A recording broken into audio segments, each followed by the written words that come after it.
call this regular meeting of Littleton City Council to order. Clerk, roll call, please. Mayor Schlachter, Here. Mayor Pro Tem Barr, Here.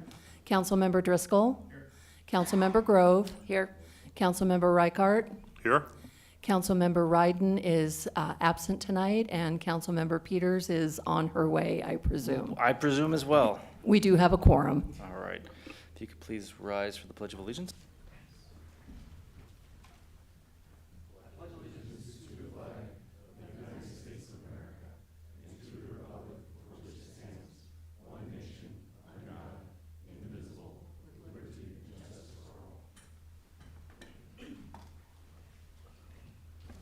All right, next up on the agenda is the approval of the agenda. Council, any changes? See no changes, it's approved without objection. Item 4, proclamations. There are no proclamations tonight. Item 5 is the public comment period, which is a time for members of the community to come and express opinions that aren't part of public hearings to council and to staff.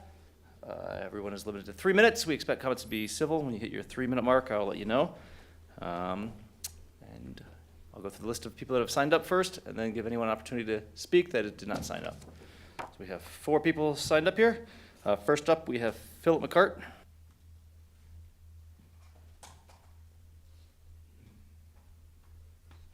Hi, my name is Philip McCart. I live in District 3. I just had 2 thank yous for tonight.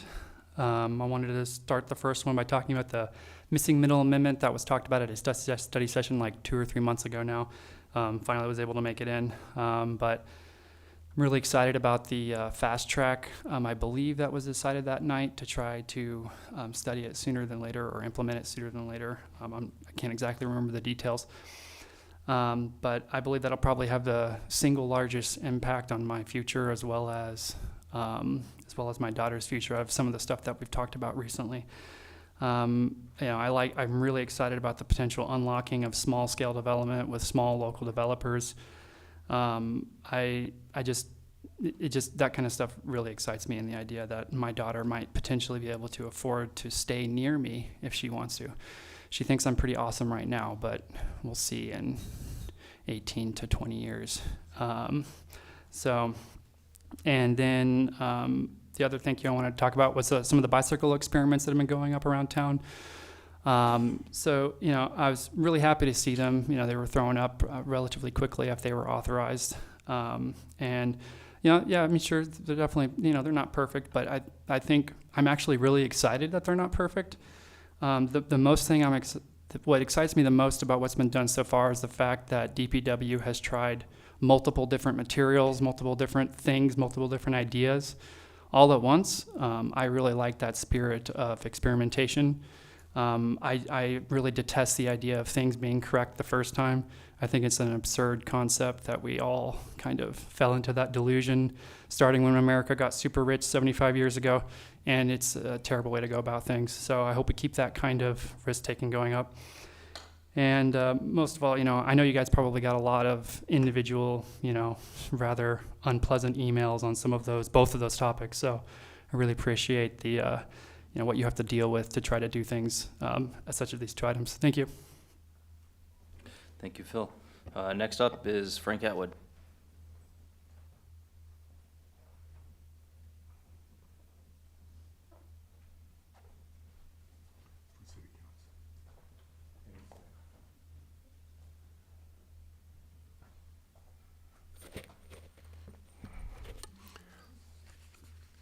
Good evening, City Council.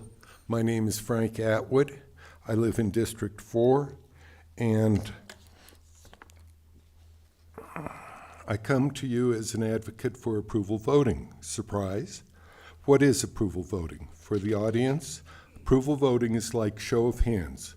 Vote for one, or vote for some, or vote for all but one. It lets the voter express themselves more accurately and be more expressive. As voters, currently I feel in this nation, we are in pain, disturbed, and frustrated. The numeric evidence here in Colorado is nearly half of registered voters are unaffiliated, and looking at the graph, it appears as though 70% of that half want more viable alternatives.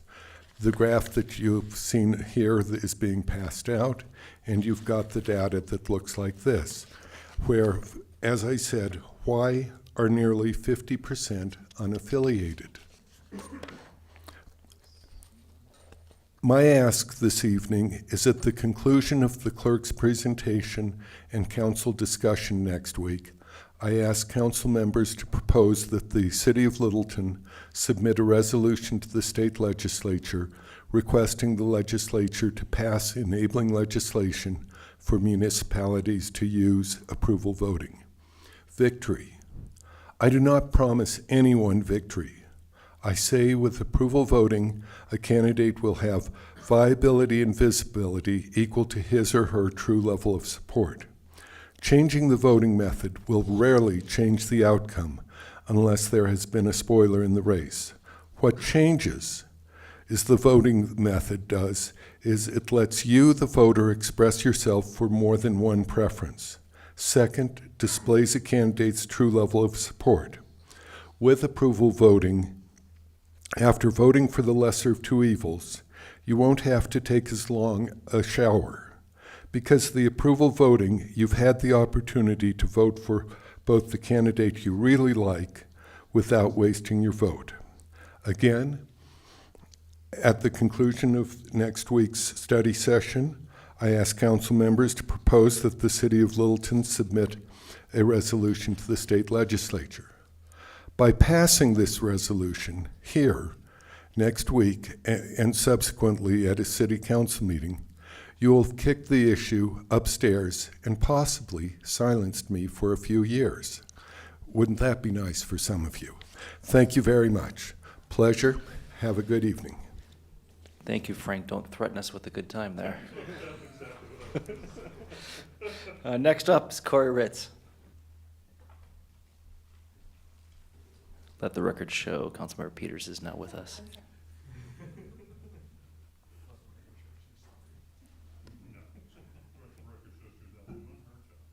Go, Corey. Good evening. I'm Corey Ritz, Executive Director of South Metro Housing Options. A couple of things I want to comment on tonight, but first I would like to apologize for missing our study session back at the end of May between SMHO and Council. I had a pre-planned trip with my wife out of town. If you're wondering, it was Nashville. And so anyway, I was unable to make it, but I'm happy that the study session went well and was productive. I'm sure we'll have another one soon to talk about issues like affordable housing preservation again. Next, I just wanted to comment on the Littleton Housing Task Force. The task force in different iterations has been around since probably 2015-16. Worked on projects like the 2017 Littleton Housing Study and a refresh a couple of years later. They weighed in on the ULUC and Envision Littleton, and then most recently the Inclusionary Housing Ordinance. And I'm just really proud of the group that worked on the Housing Task Force. They volunteered their time to take on a very complicated and challenging issue with like housing. And a lot's been accomplished by the task force. Very passionate folks. I think the task force has been a great example of how collaboration and partnership can really accomplish a lot, and a lot of good work can be done. Having said that, I am in agreement with that it's time to make a change kind of in how the Housing Task Force operates. And the new stakeholder working groups, I think, is a process that SMHO can certainly get behind, and I think it can help the city meet its housing goals going forward.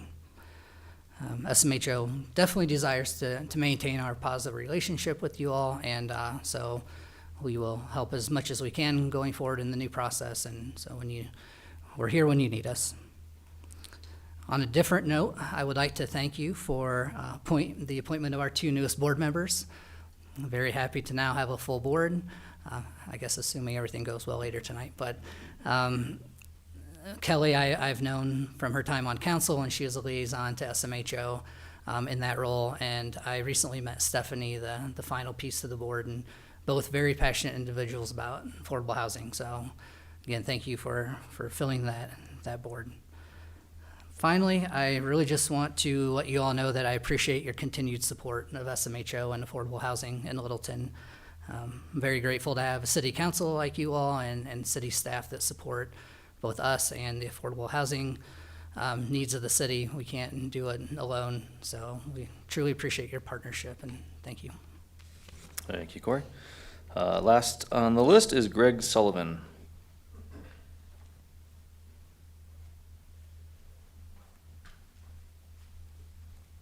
Thank you very much for letting me speak to you. This is entitled Save the Swale at the top of your packet. I don't know if you have it in front of you. But I do want to say good evening first to the city council members. Thank you for letting me come and speak. I'd have a little sing-along with you from Joni Mitchell's song, The Big Yellow Taxi. Does anybody know that song? It goes something like this. I won't do the whole thing. But it says, they pave paradise, put up a parking lot. Don't it always seem to go that you don't know what you got till it's gone?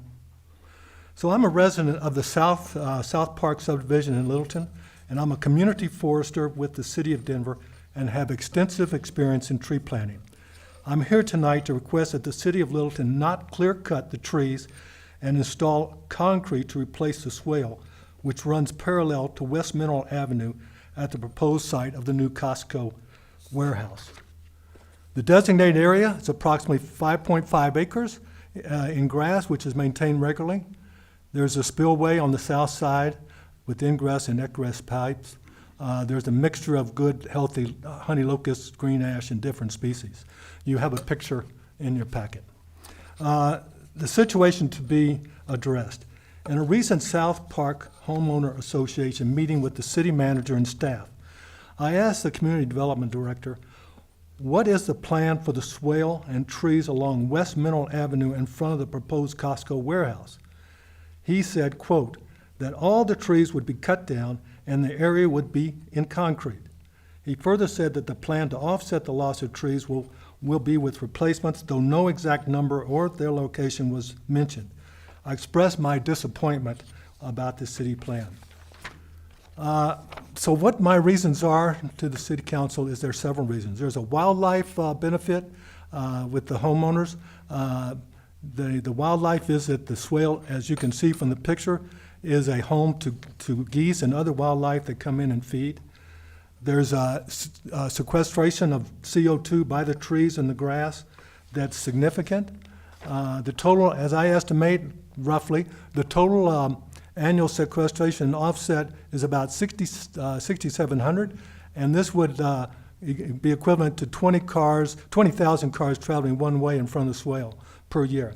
So my request is that the city council work with the Costco representatives to reconsider the current plan for the swale, not to clear cut the trees and not replace the swale in concrete. The swale offers multiple benefits for wildlife, the citizens of Littleton, and fulfills Costco's sustainability mission for the communities it serves.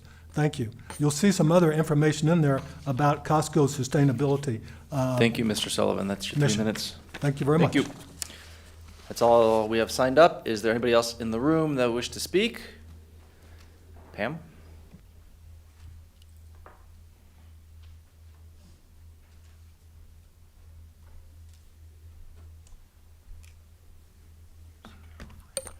Good evening, City Council. My name is Pam Chadbourne. I live a block and a half from here. So I'm here to ask you to not pass the economic incentive plan or idea.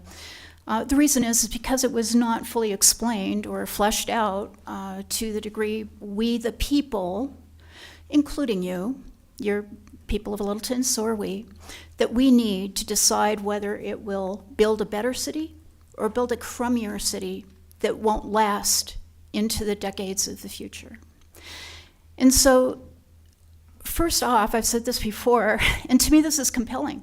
There is no need for this. There is no urgency, and there is no need. The city is performing economically extraordinarily well, especially compared to others in the area.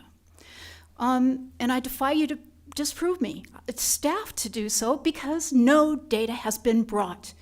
Council, that is your charge. Your job here, you are paid for it, is to perform due diligence on our behalf. And on our behalf, just like if you were estimating an estimate for your roof, How much does it cost? What are the risks? What problems might you occur? Is it a cheap material you're using or a good one? Do I really need a roof right now? Could I get by with not a repair? None of these questions have been asked on our behalf, and this is a much bigger deal. This can destroy the character that makes Littleton unique. And I'm sorry, but there's kind of a premise here, a belief that people are coming now and they're going to come forever, and that is false. People will not come forever. You can fail, and now I'm saying you because you have the votes. I don't. We, the people, don't. You vote on this. You make this happen or not. It's on you.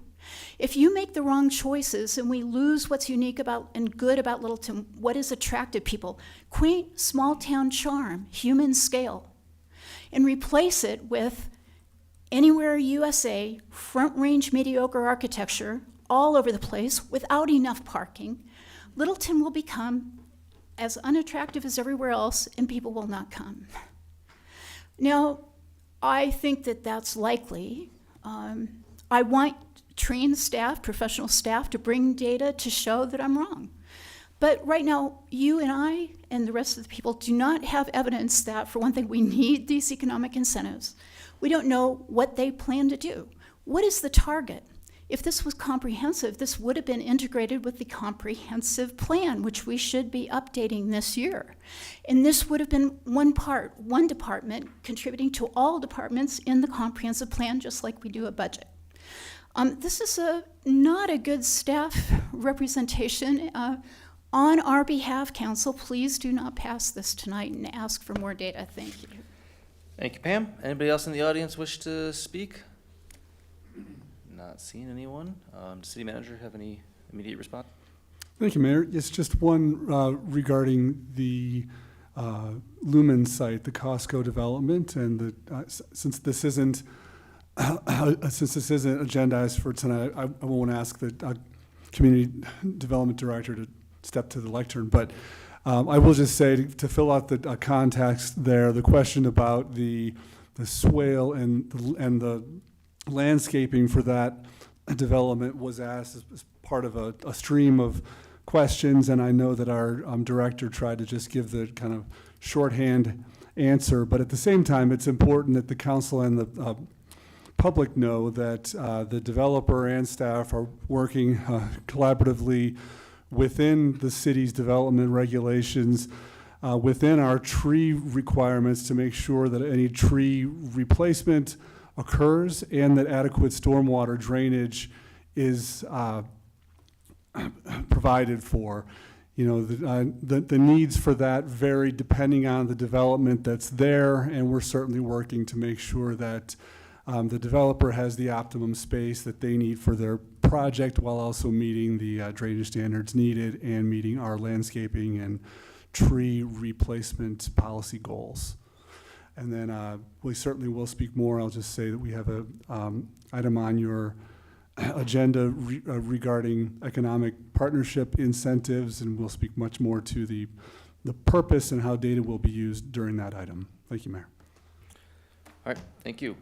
All right, on to Council. We'll start with Councilmember Reichert. Thank you for that opportunity, Mr. Mayor. Anytime. A couple things I want to just celebrate. I was really fortunate, I think it was, to visit Councilmember Driscoll's district this weekend and go to two relatively new eating establishments there. I went to Santiago's and my family went to the Chez Elizabeth Creperie, and those are just wonderful new additions to the culinary options within the city, and I'm really grateful that those two operations have chosen to open up in our city. And then the other thing I want to say is I'm really grateful for the opportunity to participate in the Criterion. I want to say thank you to obviously all the organizers and to our staff that helped put that on, but I also want to say thank you to the sponsors and thank you to Audi for welcoming us to their to the opening night festivities at their dealership. I'm a little embarrassed about how badly I lost in the drift competition, but I can say that I still think I drift better than either one of my other two colleagues on the council. I drift slower, but I drift better. Thank you to everyone for that good time. I really appreciate it. Thank you for those comments. Councilmember Grove. So even though we didn't have a council meeting last week, we've been out and around, myself and fellow council members. Last month, I went to a ribbon cutting with Shug, which is a hair removal services company now in downtown Littleton. It's located at 2516 Main Street, and Councilmember Peters and I were there. I also attended a South Metro Chamber event. It was mainly social, but there was a lot of elected officials and members of the South Metro Chamber that we got to interact with, and Councilmember Pat Driscoll was there too. Last month, we had our meet, greet, and eat at Stern Park. And I think many of you know about those, where you have get the opportunity to meet various members of the community. Council is there to have one-on-one conversations. We hear from various departments within the city, get pizza. There's a Jumpy Castle, and many of us on council were there. So the next one is tomorrow night at Harlow Park. Starts at 4 o'clock, and so please join us there. Also, at the end of last month, Arapahoe County had an event, Boots Not Suits, which was kind of fun, to meet other people throughout Arapahoe County and chat with them, and it was to kick off the Arapahoe County Fair. So if you have a chance to go to that, I encourage you to go to that. I also attended the Criterion, along with many of my other fellow council members, and got to ride in the family cruise, which was very fun, and we did 2 laps around. And we also got to, some of us got to ride in the Audi Pace car that went from 0 to 90 miles in 3 seconds. We went from Main Street to Berry Street in 90 miles an hour, and then came to a stop. So that was kind of fun. Should note that was a closed circuit race course, not on the open street. Yes. Just to put it out there. Was. Yes. It was part of the circuit. Thank you very much. And tonight was our neighborhood night out. Went to a couple of those. We got to see Bandit, the canine dog, the canine unit, and the dog, and he did his little demonstration. I also want to make a plug. Western Welcome Week is coming up with all the many festivities. And downtown Littleton, there will be a walking tour, and that's Thursday, August 15th. There's a 5 o'clock tour and a 6 o'clock tour, and you can learn all about the buildings and some of the people that inhabited downtown Littleton back in the day. It's free. You don't have to make any reservations, just show up. And it's put on by Historic Littleton, Inc. They'll take a donation, but it's not necessary. So a couple things coming up, and so we've been busy over the last couple weeks. Thank you. Councilmember Peters? No comment. Councilmember Driscoll? Yeah, thank you.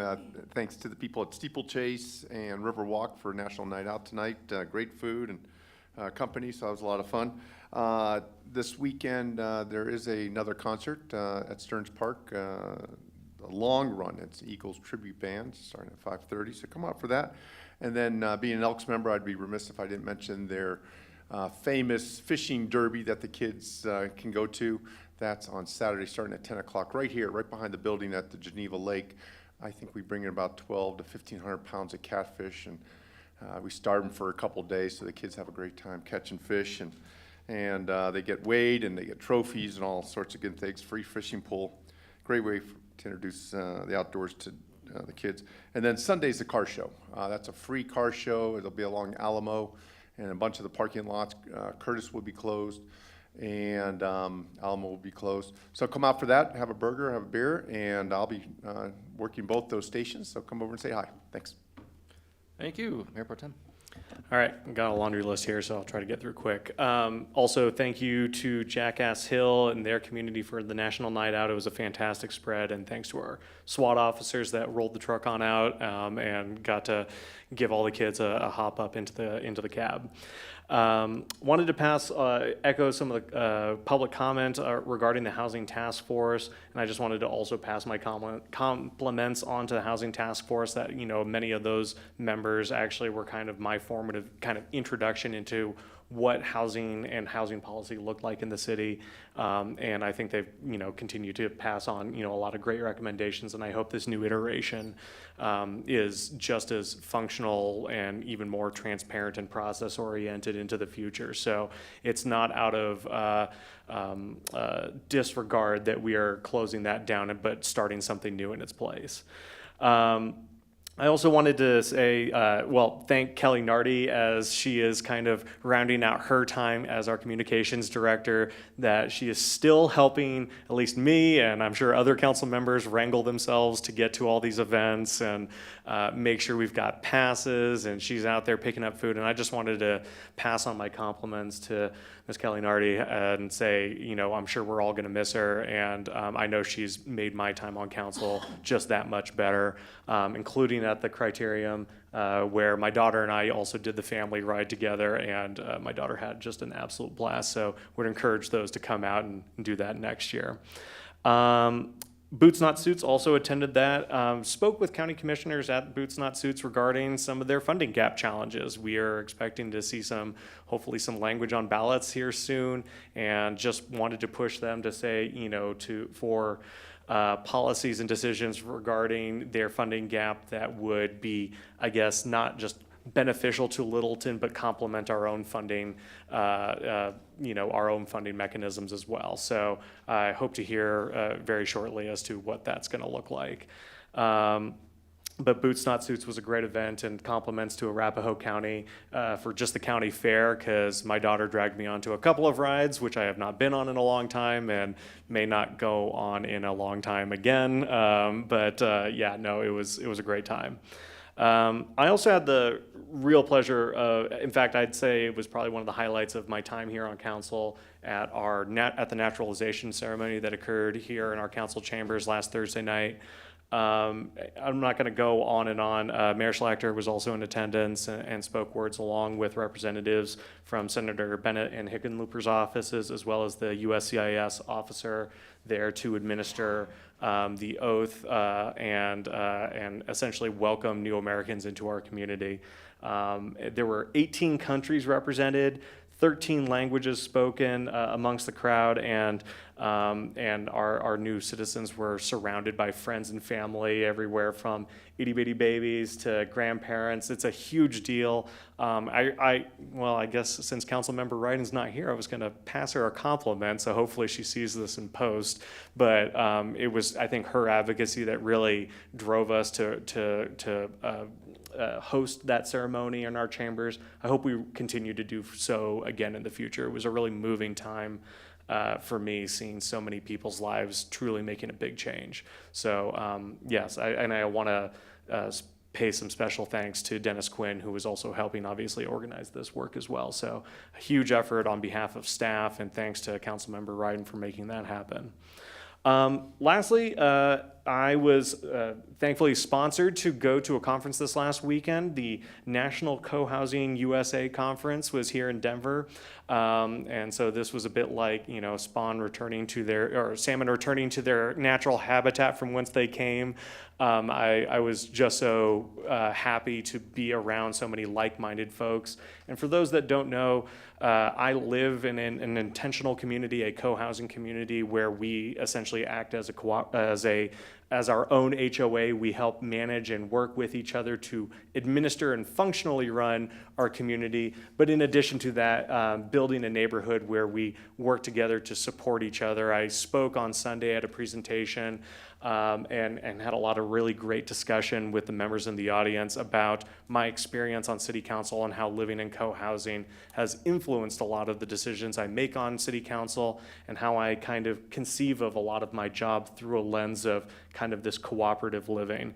And it's not just through a lens of housing and housing accessibility for folks like myself, but it also, the core of my presentation was centered around how co-housing and its formation can really solve a lot of the challenges that we are trying to solve as a municipality, around safety and security, a sense of belonging, mental health, supporting our seniors at a time where we are seeing decreasing funding for social services coming out of the state and federal programs that we rely on. And it's not just about having dense houses or shared walls. That's not the purpose. It is that shared sense of belonging and purpose and togetherness. That has so greatly impacted my time. So I was not only happy to speak and share my experience being an elected representative. The mayor of Boulder was there as well, who also is a co-housing person. So he suggested we form a coalition of two for co-housing elected officials. But I also had a great chance to speak with many folks about some very pertinent, relevant things that are happening in our city right now with Geneva Village, with Meadowood. These are intentional communities at kind of their nascent stages of formation. And there's a real opportunity for, and I hope to do this through our staff and through these individuals, to say, how can we shape and guide the development of these projects in these intentional communities in such a way that they're successful and supportive of each other in achieving goals that we seek to do as a city as well. So I could go on, but I just wanted to show my appreciation to the city and my fellow council members, as it is a small fraction of a budget, but these kinds of learning opportunities are important and would encourage others to seek them out. So that's it for me. All right, I think you all said most of what I was going to say, but first I just got to respond to Councilmember Reichert's. I believe Councilmember Peters, I came in 4th place in the drift out of all those groups. So I just, I'm not denying that you were faster, but none of you did a full 180. I did the 180 drift. Oh, I think we did it after you left. I just want to echo Mayor Pro Tem's comments about the naturalization ceremony. That was great. It's the 3rd or 4th time I've been a part of that. It's great to see. Invite members of the community to come out and see that, to see how many happy faces and proud faces there are that night. I also asked the city manager to make sure all of council gets those notifications. I think there were a few people that didn't get that notification, so it'd be good to spread that out there. Let's see. I went to 3 different National Night Out events tonight, made my way all over the city here. And the one common thing I heard was just the thanks that all the residents had for the police officers that were showing up there, and how they have a good relationship with the city and the police department in particular. So I just want to thank you to the police department. Let's see, tomorrow I am attending the Metro Mayor's full caucus meeting. We have 2 presentations, one from Lily Grego, from the Regional Director of the U.S. Department of Health and Human Services. And then we have a presentation on the Colorado-Wyoming engine, which, let me bring this back up here, which it is the inaugural National Science Foundational Regional Innovation Engine Award, which will give Colorado and Wyoming $15 million the next 2 years and up to $160 million over 10 years to help drive innovation in climate resiliency and all sorts of other economic innovation here in this region, which is great. There was a reception in April up in Wyoming that I was unable to attend, so I'm looking forward to seeing this presentation tomorrow. And then, let's see, there's 2 concerts this weekend at Stern Park. There's the Western Welcome Week drone show and concert with the Denver Municipal Band, and then on Saturday night is with Little Jam. And then tomorrow we have, did you say tomorrow we have our meet greet and eat over at Harlow Park? So, great. That's all I have, so turn to the city manager. Thank you, Mayor. Good evening, members of the council. The city's new Public Works Director has been in place now for a couple weeks, but I have not had time to formally introduce him to you and to the community, so I will do that at this time. We're very pleased to introduce Brent Soderlin, our new Public Works Director. Brent shone through and competed through a national recruitment process to earn this role. A little bit about Brent. He's actually comes to us after having been our deputy director here for the last couple years. He holds degrees in natural resources and civil engineering. Before coming to Littleton, Brent had 22 years of engineering and project management experience with progressively responsible roles, having to lead people and manage projects and operations. He served communities in Nebraska as an engineer, as a consulting engineer, followed by stints directly working for Jefferson County and Commerce City. As interim director, I'll just say that Brent had truly stepped up as a leader, keeping important projects on track, advancing management needs, and digging into department challenges.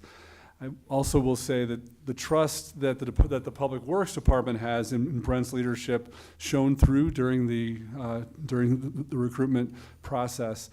I believe that Brent's personal style and professional credibility will resonate with our staff, with council, with all of our partners and our public as well. So with that, I will ask Brent to spend just a couple minutes introducing himself and sharing anything he'd care to about his new appointment. All right, Jim, thanks for the introduction. Good evening, Mayor and City Council. I just want to say I'm very excited to take on the role of Public Works Director. And one thing as a public employee that I always really enjoy is actually working with the community and getting projects built. I'm hoping that we can accomplish both of those things within the Public Works Department. I really think we have a great Public Works and city staff, and I want to thank them for all the support they've given me in the last couple of weeks as I've became the director. It's really had a lot of great support. Littleton has a lot of great projects and initiatives that I want to keep moving forward. For me, one of Public Works' main goals is to continue with the Safer Streets Littleton program. I'd really like to continue to improve pedestrian and bicycle safety and mobility throughout the city. I'm also excited for our sustainability program and working with the Environmental Stewardship Board to implement their action plan. I want to continue to increase the canopy, with the tree canopy within the city, electrification of our fleet, and then improving our water conservation.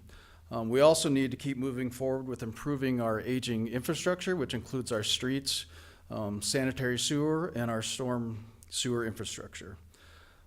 Some process improvements that I will be working on is adopting engineering and design standards, as well as helping to prop up the public-facing project dashboard so the community can actually look at all the projects that we're doing.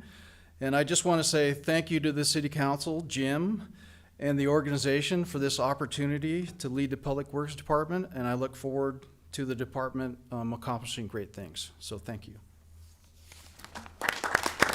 Thank you, Brent. That's all I have, Mayor. Thank you. City Attorney.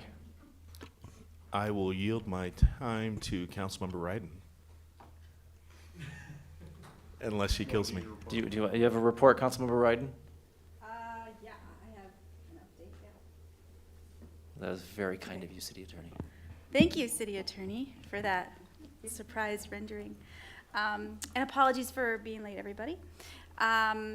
One concerning bit of news comes from, I'm our liaison to the Tri-Cities Homelessness Policy Work Group and the Severe Shelter Weather Network, who provides basically emergency housing or emergency beds to our unhoused population October through April on, extreme weather nights. They're no longer going to be serving our area. So that's going to be a big gap. I mean, they would serve sometimes upwards of 40 to 50 individuals per evening. So I am working with our Tri-Cities group to try to find some solutions and what that could look like. We've asked for a couple options from our new Tri-Cities Homelessness Coordinator, and I will report back to this council on what we decide. Thank you, Mayor. Thank you. All right, next up on the agenda is scheduled appearances. We don't have any tonight. Item 8 is consent agenda. Consent agenda items can be adopted by a simple motion. All ordinances must be read by title prior to a vote on the motion. Any consent agenda item may be removed at the request of a council member. A, Ordinance 20-2024, an ordinance on first reading amending various titles and sections of the Littleton City Code related to nuisances and nuisance abatements. B, Resolution 76-2024, approving an intergovernmental joint cooperation agreement and home consortium agreement between Arapahoe County, Colorado, and the cities of Centennial, Inglewood, Glendale, Greenwood Village, Littleton, Sheridan, and the town of Deer Trail, Colorado, relating to the conduct of the Community Development Block Grant Program and Home Investment Partnership Program for fiscal years 2025 through 2027. Resolution 82-2024, approving a construction contract with E&M Concrete LLC for the 2024 miscellaneous concrete project, city project number 24-05. D, Resolution 87, 2024, approving an intergovernmental agreement with Mile High Flood District regarding maintenance of drainage and flood control improvements for the Highline Canal. E, Ordinance 21, 2024, an ordinance on first reading submitting to the registered electors of the City of Littleton, Colorado, a ballot issue regarding a proposed additional increase of a 4.0% tax on the retail sale of marijuana and retail marijuana products. F, ID 24192, motion to appoint members to the South Metro Housing Options Board. G, ID 24187, motion to approve minutes of the June 16th, 2024 regular meeting of City Council. Move to approve consent agenda items A through G. Second. Have a motion and a second by Councilmember Driscoll. Any discussion on the consent agenda items, Council? Seeing Mayor, if I may, correction to the July 16th meeting, not June 16th. Thank you. yes, thank you. All right, voting's open, except for me, apparently. There we go. The vote is 7 in favor. The motion carries unanimously. Great. Next up, item 9, general business. We have a couple items on general business here.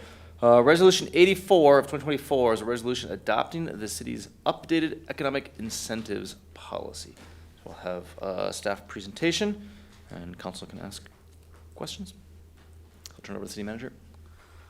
Thank you, Mayor.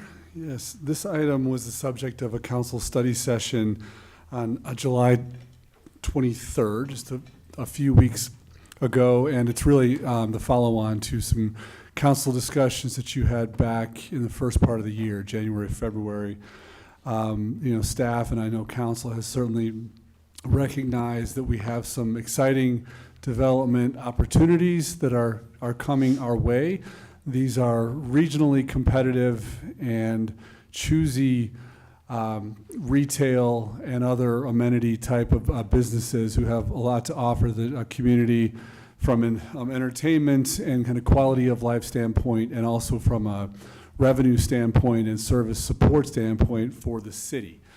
At the same time, we know that these businesses are interested in and are, as they approach these different communities and consider where they want to locate, they want to know that there are opportunities for these kinds of partnerships, incentives to choose one community and locate in the best spot for them where their project will work for them. So this process, at council's direction, staff has, I think, listened to your interest, and we've compiled an updated policy that is really intended as a framework for future decisions about potential partnerships, incentives.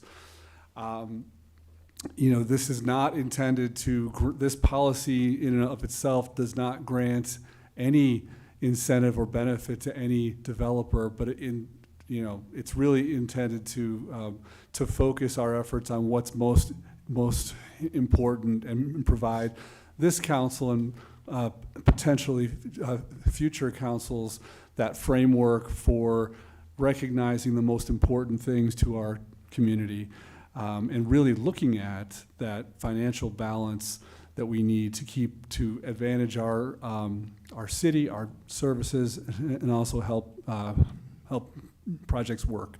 Last thing I'll say is that with any incentive that would come to you for your decision, we have our own staff working, but also a third-party consultant who works in this space doing analysis on everything from the business's pro forma to other common kinds of incentives that might be granted by other communities, and so that we can have that for you when you would be considering any proposal. So with all that preface, I will turn it over to Brian Garner and Jamie Kraut, our economic development staff, for just a summary of our discussion at the study session, and we'll be looking for your support for the resolution tonight. Thanks, Jim. And I mean, first of all, does anybody want to know why staff keep showing up in boots? It's kind of an unusually high occurrence among us, I think. She's okay, though, I promise, I think. So good evening, Mayor and Council. So we will do a quick recap, of course, of the study session and presentation from a couple weeks ago. So the policy remains largely unchanged with one little exception, so we're going to cover that.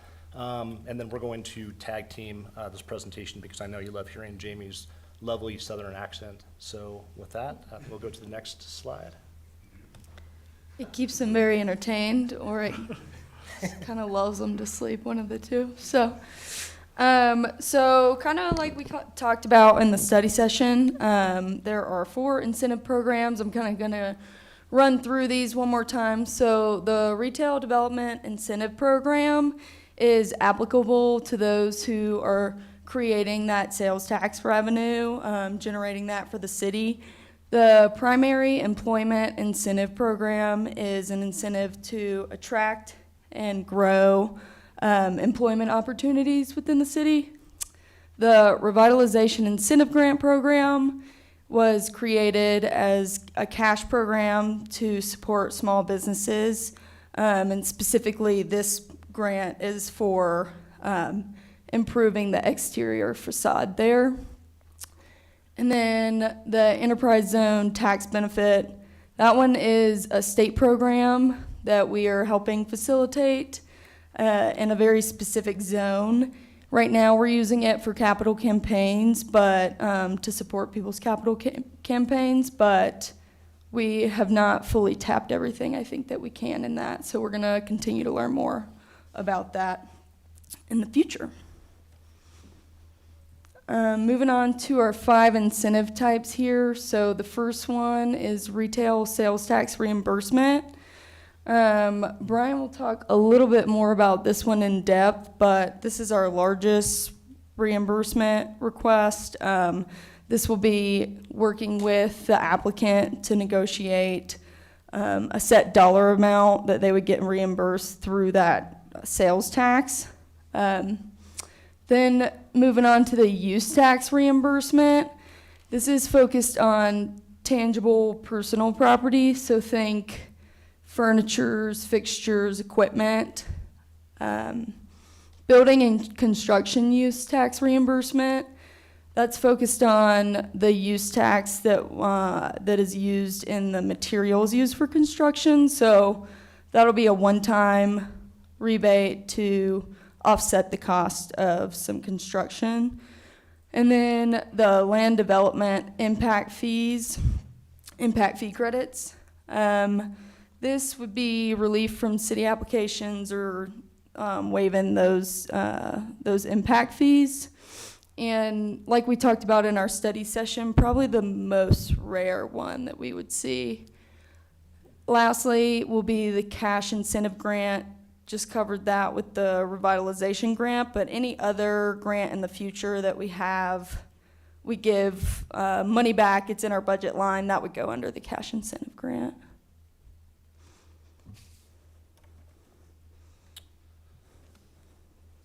Okay, so kind of going further into the retail sales tax reimbursement. So first of all, for clarification from the study session, I think we said 3% would be the sales tax amount. So it's actually going to be the full 3.75% that can be reimbursed, but the policy will kind of remain flexible in the policy if there's an instance where we need to negotiate where it's just 3%, not the capital part of that, the 0.75%, we can do that too. So we want to keep that flexibility in there. So it is the 3.75% that's eligible.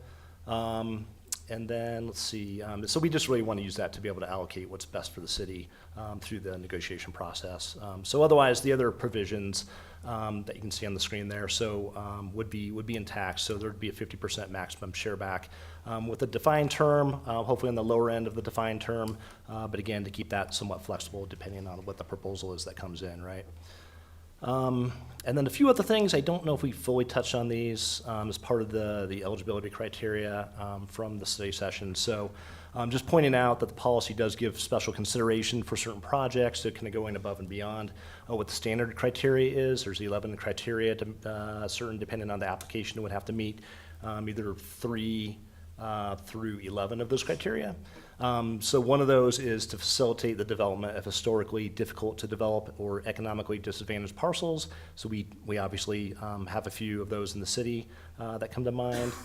Another circumstance might be developing a property or redeveloping a property where, unusual tax or a regulatory burden like a metro district would be the situation. So we saw that with the number 38 incentive that was before you earlier this year. Another one might be to incentivize locally owned businesses that are prioritized in the economic strategy. So from the SEDS, that may be consideration that we look at as well. And then finally, perhaps something that would advance transportation priorities, so beyond kind of the standard development requirements. So kind of negotiating something that just gives us a better outcome with through transportation type of like bike ped infrastructure or transportation related services. So I think that covers the retail sales tax. And of course we do have a significant request coming to you pretty soon. So I want to make sure that's pretty well understood. Yeah, so that about covers our summary of the policy. We're really excited about the policy. We think it aligns really well with our comprehensive economic development strategy. We hope that it aligns well with council's vision and the feedback that we've gotten throughout this process. We are really hoping for support through adoption of this policy and excited, if that's the case, to bring some applicants to you all in the future. So do you have any questions? Thanks. Council, anyone have any questions? We can discuss it more in depth after a motion, but Councilmember Rickert. Thank you very much, Mr. Mayor. Thank you very much for this presentation. I really appreciate you guys putting this policy together. I feel like it reflects things that we talked about over the past 6 to 9 months. and I apologize I didn't send this question to you. I just want to understand a little bit more about how the criteria and tiers work. And kind of, I've done kind of grant applications where you need to meet each criteria to complete a tier, or do you meet the preponderance of the criteria to complete a tier? How are we thinking about that, and how are we thinking about how the special considerations relate to the criteria and the tiers? What are literally the physics of how that's going to be employed?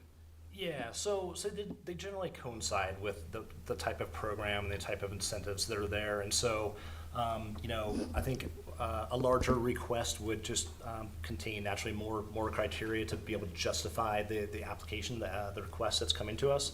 And so it's really just kind of based on those levels. If it's kind of a smaller request, it's a smaller amount of criteria they have to meet. If it's a larger request, then that's all of it.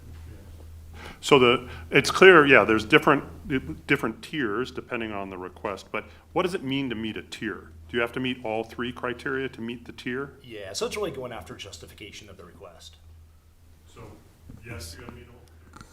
So yes, you got to meet all 3, or you got to meet 2 out of 3? I'm sorry. So in certain cases, let's take an example here. So like for the retail development incentive program, that's the tier 3 evaluation criteria. So in that case, they have to meet all the criteria, so 1 through 11. In that case, and then for a different one, like the revitalization incentive grant, that's the one we facilitate now. That's criteria 1 through 3. It's a little bit lower. It's a smaller dollar amount. It's pretty set. So it's just more applicable criteria for those types of requests, if I'm understanding your question right. Okay. So yes. So, okay, and then, sorry, one more, and I appreciate you putting up with me. So then I think the special considerations are appropriate, and I like them, but exactly how do they work? Do they give you brownie points, or, just how does that work in the evaluation of the application? Yeah, so I think retaining the flexibility. Jim, did you want to say something? I would like to just chime in here, because as I've spoken with council members and as we've talked about it, I think the larger the request and the more revenue is involved, we would certainly be more favorable in our recommendations to council the more of those special considerations that are met. So I know we have one large potential development coming who's working on a very difficult site development challenge, and they're trying to incorporate a quite expensive bicycle and pedestrian trail expansion. And, you know, they will be looking for significant partnership with us in making their project work because they think that this will benefit their project, but they know that we want it too. I think we would be noting for you in that case that, you know, a portion of that incentive, that partnership, is really to help facilitate that improvement, which will advance a council goal. So we think that those special considerations are things that we'll certainly want to flag for council. We don't know that they're required, but we certainly will be looking for those as we, you know, talk with applicants and bring those to you and be noting them for you. Thank you very much. Councilmember Grove. Yeah, what is the criteria for you to approve an incentive administratively or that you bring it to us? I mean, where's the bar? The only one that we would do administratively would be the cash incentive, so the revitalization grant, and then the enterprise zone goes through the state. So we actually don't get to approve it, we just help facilitate the applicant applying. Thank you. Mm-hmm. The policy makes it pretty clear what goes to whom for decision-making too. Mayor Pro Tem? Yeah, on the retail sales tax reimbursement, where you mentioned performance-based kind of metrics to evaluate like the degree, the longevity of some of the incentives with regards to those businesses, are you taking into consideration other factors other than just revenue in terms of things like criticality of the workforce, employment, salaries, things of that nature? Because I think there can be, to me, there are many reasons why we as a city should be able to incentivize through this kind of program certain businesses that employ skilled labor, trades, things of that nature, critical workforce that we all collectively benefit from as a city if we are able to give them a greater degree of assistance. Yeah, I think we do, and I think that's a great question. I think it's a more comprehensive look at that. I think that's part of the negotiation process and part of the content and the analysis that we bring to council for each of these. Is to really take all of that into consideration. What is the impact on the city, and is it a positive impact for us? I would just add that, you know, performance-based has a broader meaning too, where we really, I think that's also meant to convey that we would never support advancing city funds to any business as an incentive. So they would all be based in those sales tax reimbursements would only be made or be paid if the business generated the sales tax in the first place. So they have to perform prior to their reimbursement. Yeah, absolutely. I just was, I guess, trying to get to the nuance of performance and what factors came into performance other than the monetary ones. But it sounds like it's flexible, many up to us and you all to kind of be part of that negotiation. I just want to highlight that to me that a performance-based metric related to things like critical workforce might be number of people employed at a salary that is commensurate with living in here in Littleton. Kind of that to me would be a performance metric that I would find acceptable rather than just straight revenue targets. Yeah, I appreciate it. And also I would say that the performance aspect of it ties very closely to the evaluation criteria, kind of based on those tiers again. So a lot of that kind of threads through there. Yeah.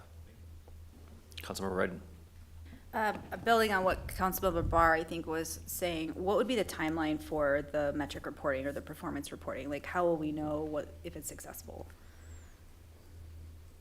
So, yeah, so we're, I think that came out of the study session last time, looking at doing a better job with data reporting and coming back to council with an annual report. That's the goal. And So annual report from yeah. today's adoption or when it goes into effect? Probably as soon as we get another body to help us out, You know, honestly. we can do it sooner than that. You know, for instance, we have had such great interest from the community on the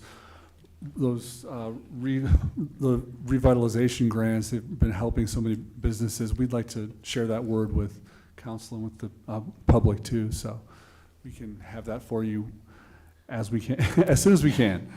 Those wheels are in motion, to be honest. We're already meeting about it and formulating kind of how our methodology for that. Excellent. And the more bullet points that we can have to help tell that story would be great. My second question is, you mentioned that there are some incentives for certain parcels that maybe are more like undesirable. I don't think that was the word you used, but how is our team or the city deciding which parcels those are? That's a good question. I think we would look at the performance. We have some resources that we can look into to see how that property is performing, and see what the kind of what the valuation of the property is. We also have the retail and mixed use analysis report that came out last year from EPS that helped us with that, and that does identify certain properties and swaths of properties in the city that kind of fall into that category. So that would be kind of our resource guide for that. I just have a quick question. How common are economic incentive policies in other municipalities? It varies greatly, Mayor. In the Front Range, it's fairly popular because the cities kind of blur together somewhat in this area. So I would say they're fairly common in the Front Range. I don't know if I have exact data on every city that has one, but I would say it's pretty common. Yeah, when we did our research, there were most of our competing or surrounding cities had some type of policy. They all kind of varied in what they offered, but there was typically something there. And we gleaned a lot of our research and best practices by looking at those other cities as well to put this together. Great. Thanks. Any other questions? If not, we'll have a motion, then a second. We can have some more discussion. Yes, Mayor, I approve, make a motion to approve Resolution 84-2024, adopting the city's updated economic incentive policy. I'll second. Have a motion and a second to approve Resolution 84. Council, any comments or further discussion? Councilmember Reichert. I just want to say I think this is a really good step forward for the city. I feel like, 9 months ago, we had a policy that was a little bit more amorphous, and I think the fact that we give some clear criteria is about how, who we want to incentivize, and also make it clear that really, other than the grants for redevelopment, there's really no out-of-pocket cost for the city. So we're limiting the amount of money that the city is kind of putting on the table, and I think the fact that we're really clear that everything's time limited, I really appreciate the work. I feel like they've been responsive to the council and to us, to me at least, and so thank you very much. Any other comments? I have a few comments, but if no, I'll give everyone else. All right, well, I just want to say, to kind of respond to a few comments from the public commenter, and, I kind of agree with some of the things that she said, that, when you manage a property or house, you look at the roof, you want to do what you can to keep that roof in good repair, and you need to, and you want to have a good toolbox to do that. And I think this is nothing more than a toolbox that has some tools for us to be able to determine, do we need to replace the roof? Do we need to replace some shingles? Do we need to, change the type of shingle? To stay with that metaphor we have there. And I think this policy does just that. It lets us say, okay, well, there's a property here that is not doing so well. We could, if we have an interested developer, but they're not making the numbers meet, we can kind of help them out to get that kind of incentivize them to do business here in Littleton, or to start a business that has employees, things like that. So I think this is nothing more than a toolbox. Nothing to say that having this policy and these options in the future is going to do anything to harm the future of the city. It can only help and improve the city. So I fully support it. So. Councilmember Ryden. I also think this is excellent. I also think it's nice that we have multiple options, which I think is great. The only concern I'd have is that it's maybe too many options sometimes, that can be overwhelming for folks. But I agree with Councilmember Reichert and Mayor Schlachter. I wonder about just making sure we're getting the word out on these as well. You mentioned that the ones that we currently have are very competitive. And just making sure we're announcing that we're doing this, and then just recognizing that while there's not an out-of-pocket cost, like, it is revenue that we're not generating, and so just being mindful and cautious of that, and a little bit reverent of what projects are considered. But let's do more to strengthen our economy in Littleton, because we know that's so important to all the cool things that we want to do, since our sales tax is such a big driver of revenue. So thank you for the hard work on this, being so diligent in your research, and I'm really excited to share this with our business community. Any other comments? We do have a motion and a second to approve Resolution 84, so I'll open the voting.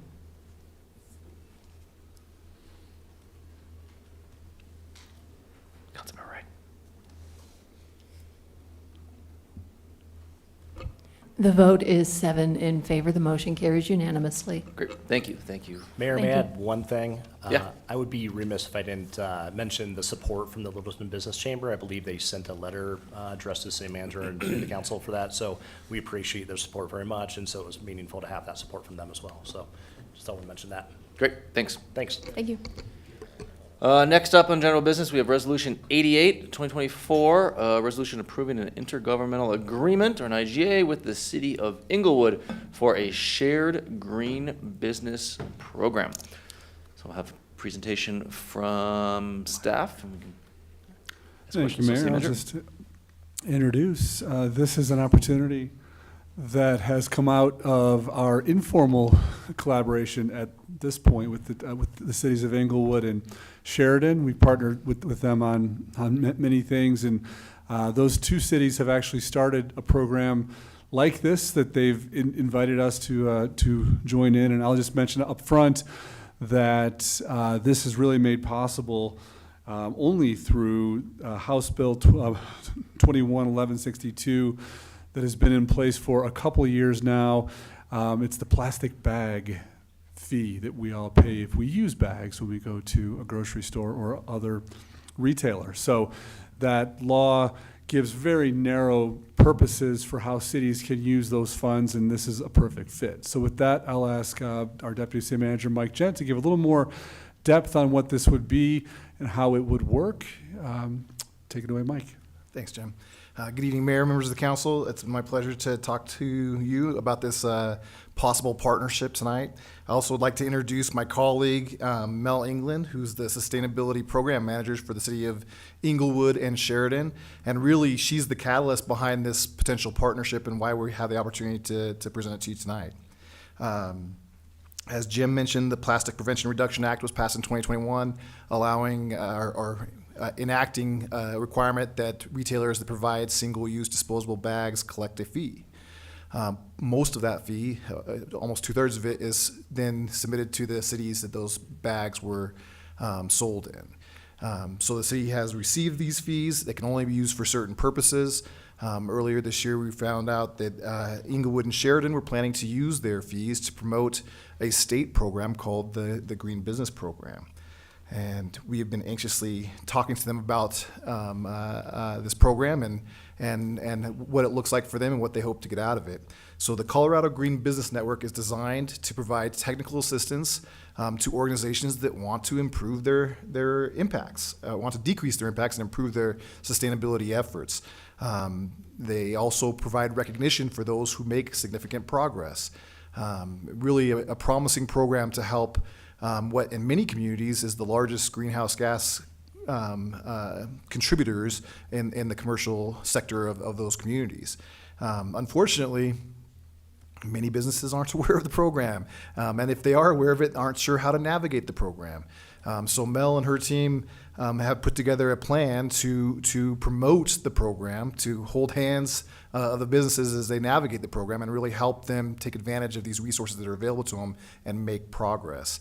Although Mel's fully occupied with all of her regular responsibilities for these two communities, and so what they did is they dedicated bag fee funds to hire a part-time, half-time employee to be dedicated specifically for green business outreach.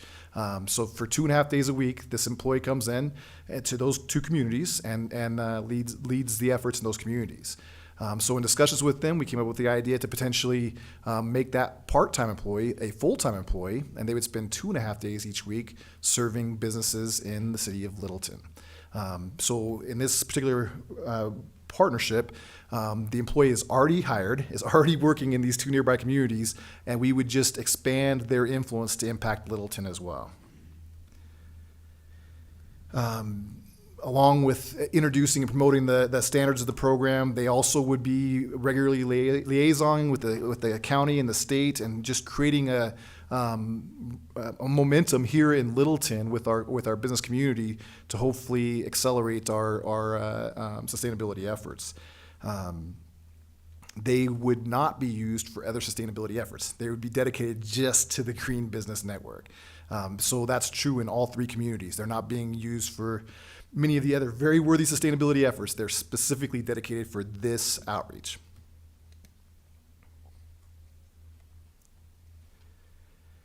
This proposal is very consistent with the recommendations that came from our Environmental Stewardship Board.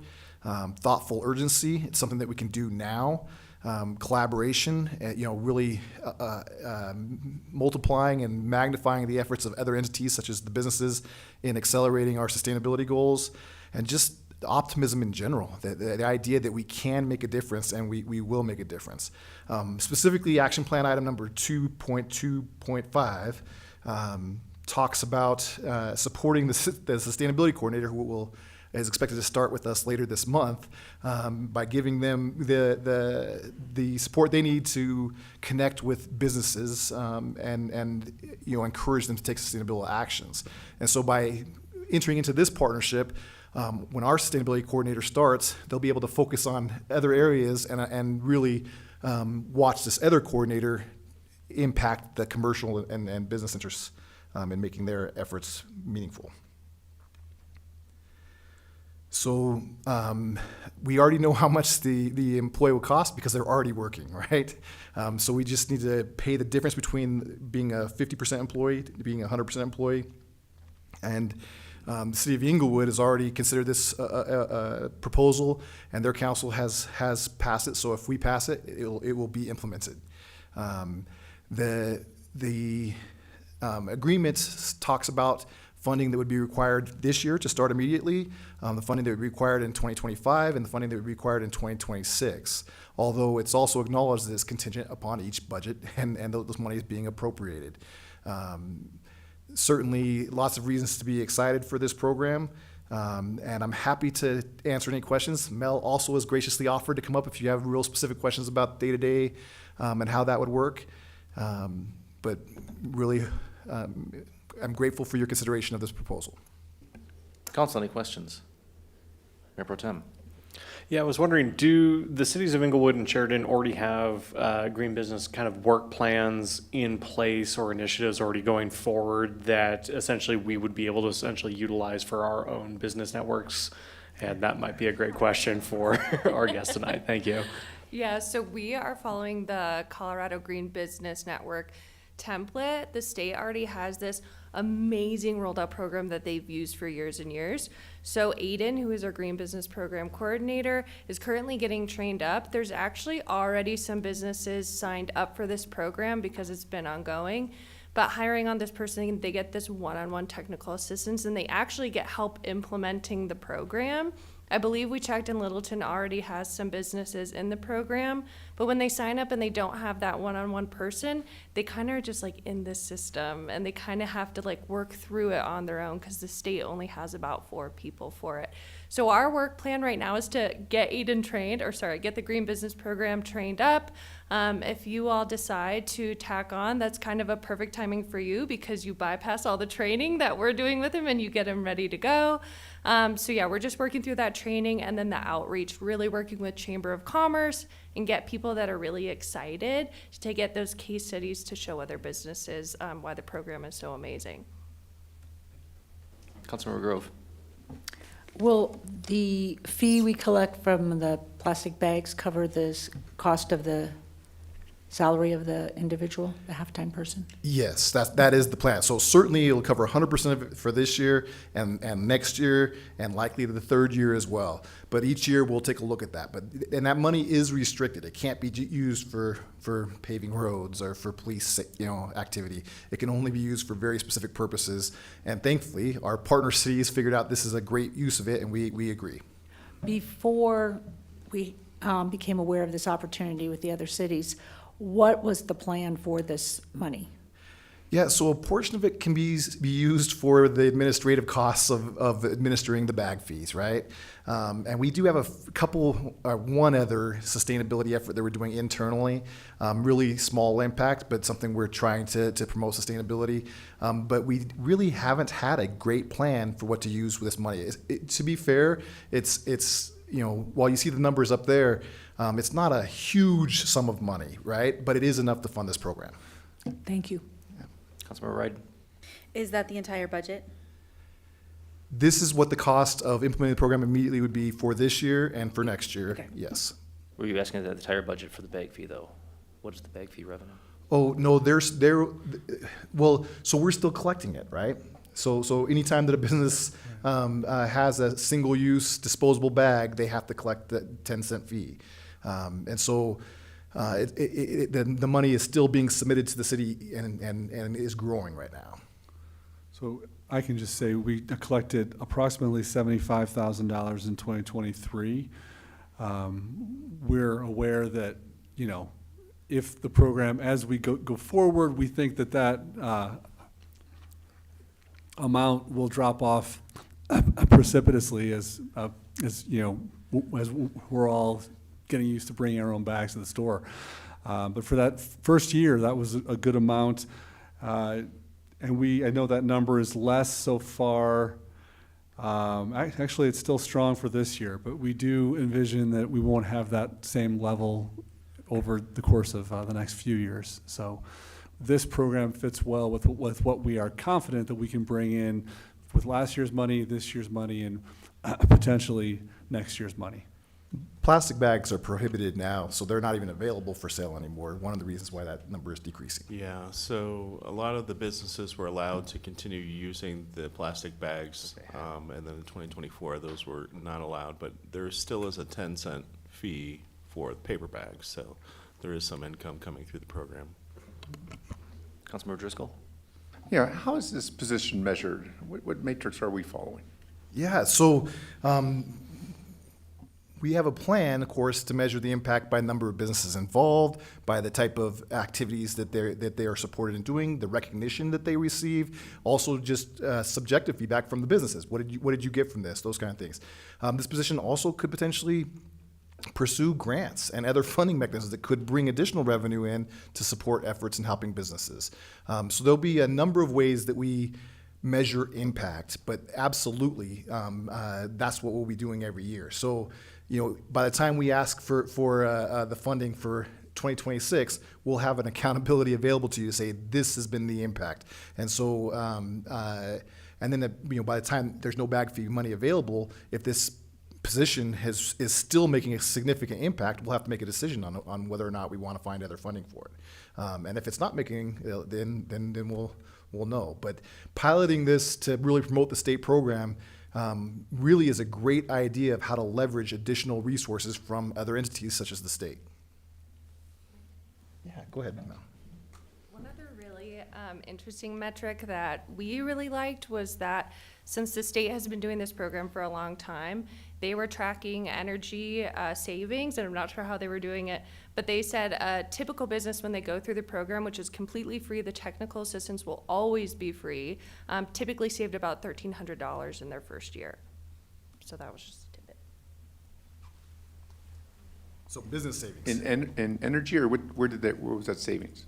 Sorry, they were looking at energy savings and other savings So throughout. if they put on solar, or if they did what? What created that savings? So they were looking at all the programs throughout the state, because this is a statewide program, and they just gave the statistics that the average saved $1,300, but I'm not sure where they were getting that data specifically, but they said the energy savings through the program.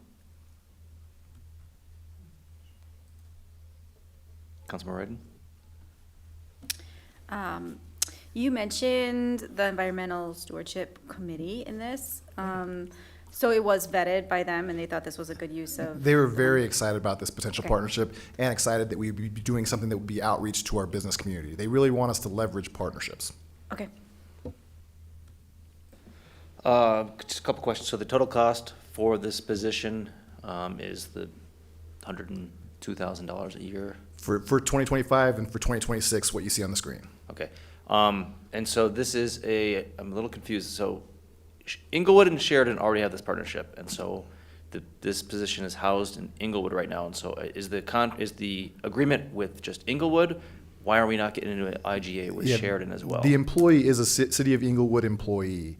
And then, so Sheridan has a partnership where they give a certain amount of money to the City of Inglewood so that they provide services to Inglewood. We're going to provide funding, and they'll provide us the services. But they'll be a City of Inglewood employee that, does 2.5 days worth of work in the City of Littleton. And then the other 2.5 days are Inglewood, Sheridan combined. No, sorry. So 5 days total. Currently, they're doing split between Inglewood and Sheridan. 2.5 days would be totally dedicated to us. That's what I'm saying. Yeah. So 2.5 days for us, 50% of the time, 50% of Correct. the work week, and then the other 50% is split between Sheridan and Inglewood Exactly. for whatever their IGA And is. those We don't have costs recommend the difference between what the employee's getting paid currently and what they'll get paid when they're full-time. that. Okay.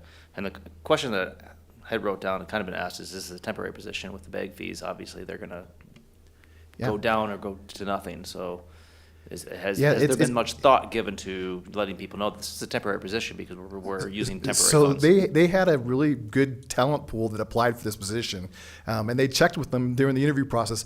Would you be open to going full time if that was available? They're very eager to jump into a sustainability position, and very eager if it was available to go full time, even temporary. And then obviously, if they can make an impact and prove their value, they'd be eager to see this change dynamics that way too. So let me ask the question differently. It's a time-limited funded position, not just temporary, not 50% versus 100%, but like funding's going to run out in 2 years. They might not have funding in that. That was the. That's right, and our partnership has to be approved every year. Okay. And then, through the so budget. my day job, I've actually had interactions with the CGBN, with CDPHE. So I'm trying to think about, it's a great program. I'm fully supportive of it. I'm trying to think of this position as more of a amplifier, a speaker, to let businesses know, because CDPHE is the one that's providing the technical assistance and the funding and all that. So how is that work? I mean, what is this person actually providing other than connection to the state program? That's a great question. So this person does provide that technical one-on-one assistance. So the state only has about 3 or 4 people for the entire state. So they get to people as they kind of can. This person actually does outreach with businesses to sign them up. They do the one-on-one technical assistance.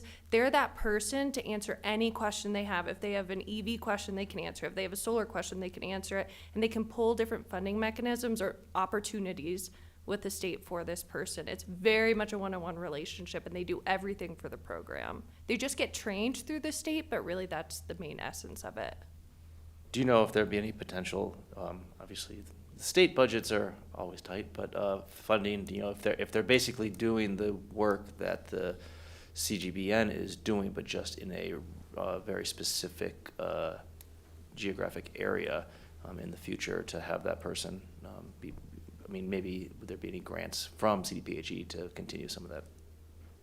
Yeah, I can't speak on CGBN's behalf. I know sometimes when they do like pilot programs with communities, it's usually very small communities that cannot fund their own, and they'll usually do it for 1, max 2 years, but they have to really show an economic need for them. Okay, thanks. Councilmember Grove? One other question. Is this person reports to somebody in Inglewood, right? Okay, so you're the manager, and will they have an office here in Littleton, or are they going to work out of Inglewood?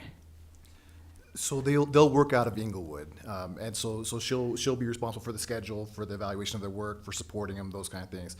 So this specific position really is a City of Inglewood employee, but just the work performed for 2.5 days a week will be in the City of Littleton. And how does we make sure we get our 50%, Yeah. whatever? I mean, how's the So we have a great evaluation? partnership, and so Mel reports to their deputy city manager over there, and so I'll meet regularly with both her and him. We'll talk about what's happening, what businesses. Mel has made the offer to come and meet with our environmental stewardship board. This position certainly could provide those kind of reports as well. We'll figure out what makes sense, monthly, quarterly. Whatever the right pace is to share the good news of what's being done, we're going to be excited to share. So there'll be some reporting that will Oh, know. yeah, we're excited to measure this and to really celebrate the impact. I think that's important. Thank you. Any other questions? I just have one last question. Has there been outreach to the Littleton Business Chamber or the South Metro Denver Chamber of Commerce about this to see if there's excitement, interest in, I mean, this is for the businesses, or the Right. business community. So not from our side. Have you worked at all with the local chambers, like South Denver? I've worked with Englewood Chamber, which Englewood Chamber oversees Englewood and Sheridan, but we haven't done anything specific for Littleton Chamber. Okay, So well, I'll things just to say, do. if this resolution passes, I would urge you to Yeah. make those connections. You got it. Thank you, Mayor. See, need a motion? Yeah, I'd love to move to approve Resolution 88-2024, approving an intergovernmental agreement, IGA, with the City of Englewood for a shared green business program. I will second. Have a motion and a second to approve Resolution 88 of 2024. Any further comments or discussion, council? Yeah, I will just say, this is basically like an environmental social worker, so I'm in. You look like you have something to say, Robert.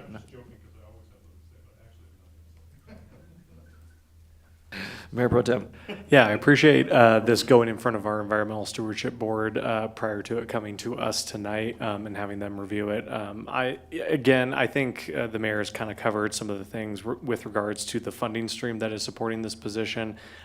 This was not necessarily one of my priorities when we're concerned funding a sustainability position. There's a lot of other opportunities going on, but in my mind, this is a great value for the money, and we will have the course of over this coming year to evaluate whether the impact and results and funding that that this person can bring in was worth the investment. So I'm excited to take essentially a very low risk but potentially very high reward opportunity that's in front of us. Any comments?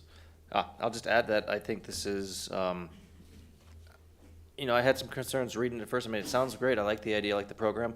I was just worried about the funding stream and then what the person's actually doing, since the state is literally doing this, if this is going to add on and allow our local businesses to really benefit from that. I think that helps, rather than just being the handoff and connecting them, if they're actually doing the technical assistance and have the ability to provide them with the funding opportunities, because I know that's probably one of the big things, to get rebates and all that out there.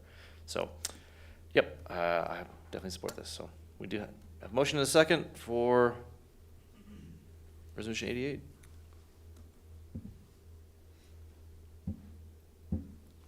Helps if I hit the right button.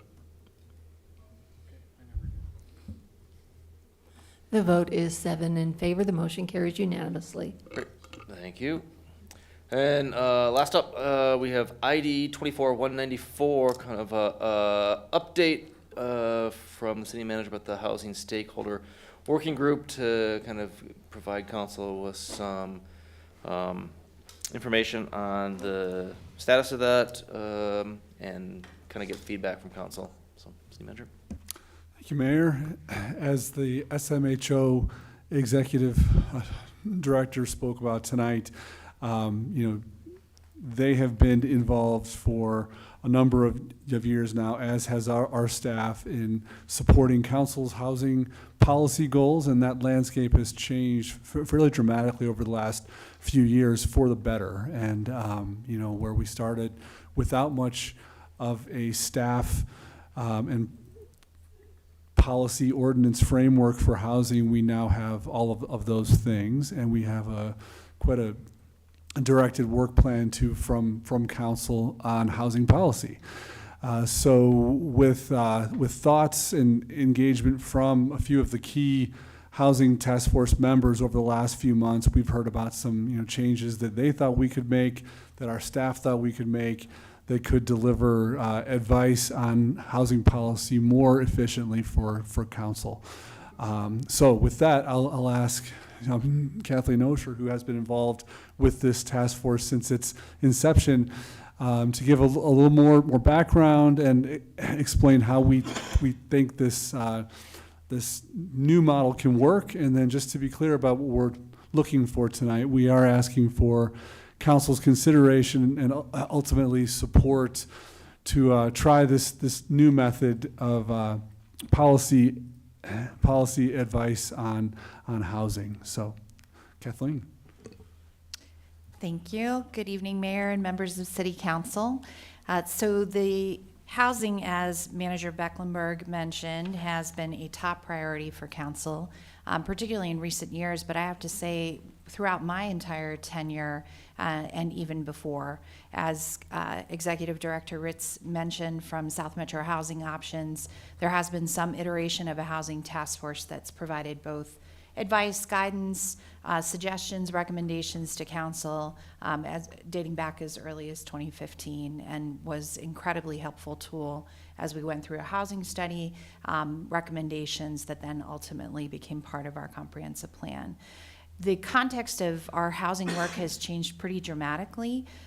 We have gone through the process of updating a land use code from 1976 that really incorporates a diversity of housing types. And we've also had the opportunity to work together to support incentives for affordable housing, as well as opportunities to work in partnership with the private sector to deliver affordable housing through the inclusionary housing ordinance. We now have a dedicated housing policy analyst that brings a tremendous amount of expertise to our team and really helps work in concert with our planning efforts and policy making.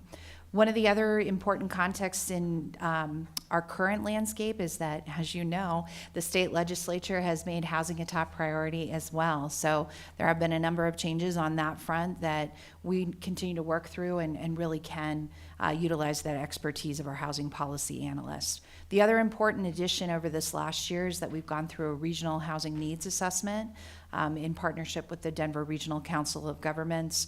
I think that's going to be an important tool for us to then reflect on what we're seeing across the region and where there are opportunities for us as a local community. Housing in Envision Littleton really did incorporate those recommendations from the housing study, as well as call out an action item for a housing task force to continue that advocacy and really provide advice and guidance to council. And what we saw in the context of 2020, as we went through a retreat with some of the members of this council and previous members of council, we identified the need for that housing task force to continue, but really didn't see that opportunity for the capacity with our own staff. And it was incredible to have the leadership of South Metro Housing Options, and in particular Corey Ritz, to step up and say, we can provide support for that, and we can help administer and guide a housing task force. And that, of course, news came to you in February, and we received council support for that. Of course, the world got a little upside down come March of 2020, but this task force began meeting in April of 2020 and has continued to meet mostly on a monthly schedule to really help elevate the housing conversation. As you know, the partnership that created that, they've gone through a couple of different series of multiple recruitments. They've had joint meetings with council, both virtual meetings through the global pandemic, as well as come in person to talk with council and with planning commission. Very influential in your upcoming neighborhood housing opportunities study session, and really helping outline some of that work. And then I think that they've been a great resource for both current colleague Councilmember Peters and previously Councilmember Milliman to help think through strategies on the housing front. And I think that's been a really valuable partnership for members of the Housing Task Force. I would be remiss in not acknowledging and extending that huge thank you again to Corey Ritz for all of his work to provide the leadership and the bandwidth, the capacity, and that administrative role in helping keep the Housing Task Force moving forward. They've also had a great chairman, Eric Veith, to help support some of that internal conversation, and I know he's met with you during those joint meetings. Executive Director Ritz did talk about the accomplishments. I think the housing options that are incorporated into your land use code, as well as the changes as we've gone through other policy iterations, even updates to the code, making it clearer and consistent and easier to work through some of those new options. They spearheaded that inclusionary housing ordinance research, industry outreach, and worked very diligently to come up with some policy options for council that came in, the form of study session conversations and discussions. You provided that guidance. They went back and put pencils to paper and ultimately brought you a policy that was very much in line with where council's goals were. At the end of the day, they have really helped to elevate the community conversation about housing. And I think it's at this moment where we look to really create an opportunity for continued advice and insight, expertise, subject matter expertise, and continue that conversation. But we think there may be a new process that council should consider as part of that. So what we're suggesting is that as we look at specific housing policies, we know that there is a myriad of expertise that we can draw from. And so we think that it will serve council better to create stakeholder working groups. We've seen success with this as part of our comprehensive plan. We've seen success with this as part of Project Downtown. But to really provide real-time reflection, real-time insight, and real-time expertise to really help you think through the impacts and hopefully avoid any unintended consequences as you make policy decisions for housing. So it would include relevant authorities, boards, commissions, typically 2 to 3 of those, depending on the policy issue that's in front of council and as staff thinks through those. We would be able to draw from both regional and local expertise. We think the areas that we've identified so far are architecture, engineering, design, development, real estate, finance, and then members of the nonprofit community. We think, like I said, this builds on this success, but more importantly, where we're seeing there is a real need for housing expertise across the entire region, and it is difficult for what is a small community of people to weigh in individually at the municipal level and with each individual city. So we think these stakeholder working groups provide a specific enough ask, and we think that that will provide greater success in being able to engage those experts as we draft and craft the policy. We have seen that, interestingly, with the regional housing needs assessment. We've had greater success of participation as part of that process when there has been a specific ask in terms of policymaking or strategy, as opposed to this sort of ongoing monthly meeting. Even the advisory committee, that started at a very robust 30, 35 people. By the time we concluded our work with DRCOG was down to, about 8 to 10, because it is a huge demand on time. And so we think that this really does recognize that opportunity. So with that, I would like to answer any questions that you may have. Staff is recommending moving forward with stakeholder working groups to, again, capture that real-time reflection, advice, recommendations to help council think through policy options for housing. And what we can see on the horizon in terms of next steps is, your goal is really cultivating that environment for a variety of income levels and that housing diversity piece. So I think we have a number of things that we can see on your horizon where things like housing preservation, the opportunity to think locally about the regional housing needs assessment, those strategies, how we incorporate those locally, also thinking about how we incentivize affordable housing. It is difficult to build, as you know, and every joint conversation we have with the leadership of South Metro Housing Options, it is one of the most challenging products, affordable housing, to deliver. So as we think about potential incentives, how we use fee in lieu that may result from the inclusionary housing ordinance, those types of things, we really think this real-time approach will provide a much richer and more robust product for council. So with that, any questions, I'd be happy to answer. Yes, thank you for taking the lead on this, Kathleen. I appreciate it. Could you go back one slide? So for the regional and local experts, fantastic. I think we definitely need that voice. One thing that's missing from that list that I hope you could include would be a consumer renters group, or at least a representative from a consumer-based renters group. Would that be possible? I think that would work especially when we're looking at rental options, that could be something that really makes sense. So we'll work with staff to incorporate that. Thank you. Yes. Councilmember Grove. So how this would work was that these people would get together on an as-needed basis. Yes. For a specific project.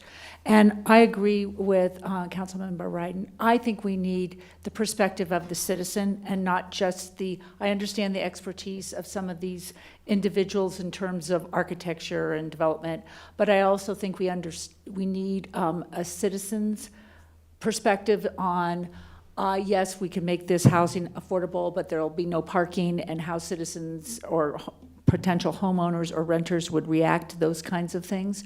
So maybe it's something that we could put in as part of our boards and commissions recruitment, where this individual would be recruited along them, or number of individuals, however we think we may need. But I think one minimum and possibly even more if possible. Yeah, and I want to be clear, these stakeholder working groups are really more about the technical side. It certainly would not negate any of the outreach that we would do in the community. So we would run those on parallel tracks. So for example, with your neighborhood housing opportunities work with the Unified Land Use Code, there's a very robust community engagement component, and this is really the technical side to help us craft the code language that allows projects actually to move forward. So I think we intend to get a lot of that community input through our normal engagement process.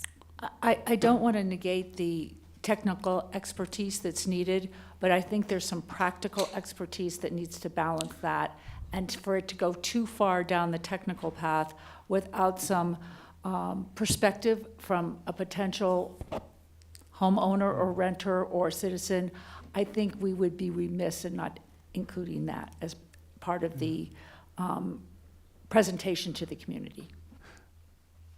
If I may, Mayor, just Councilmember Grove, I think that can also be achieved through the inclusion of a couple of our, representatives from a couple of our authorities, boards, and commissions. So this concept would have that expertise, but also members of the Planning Commission or, Historic Preservation Committee or Commission. And, I think that would work that way.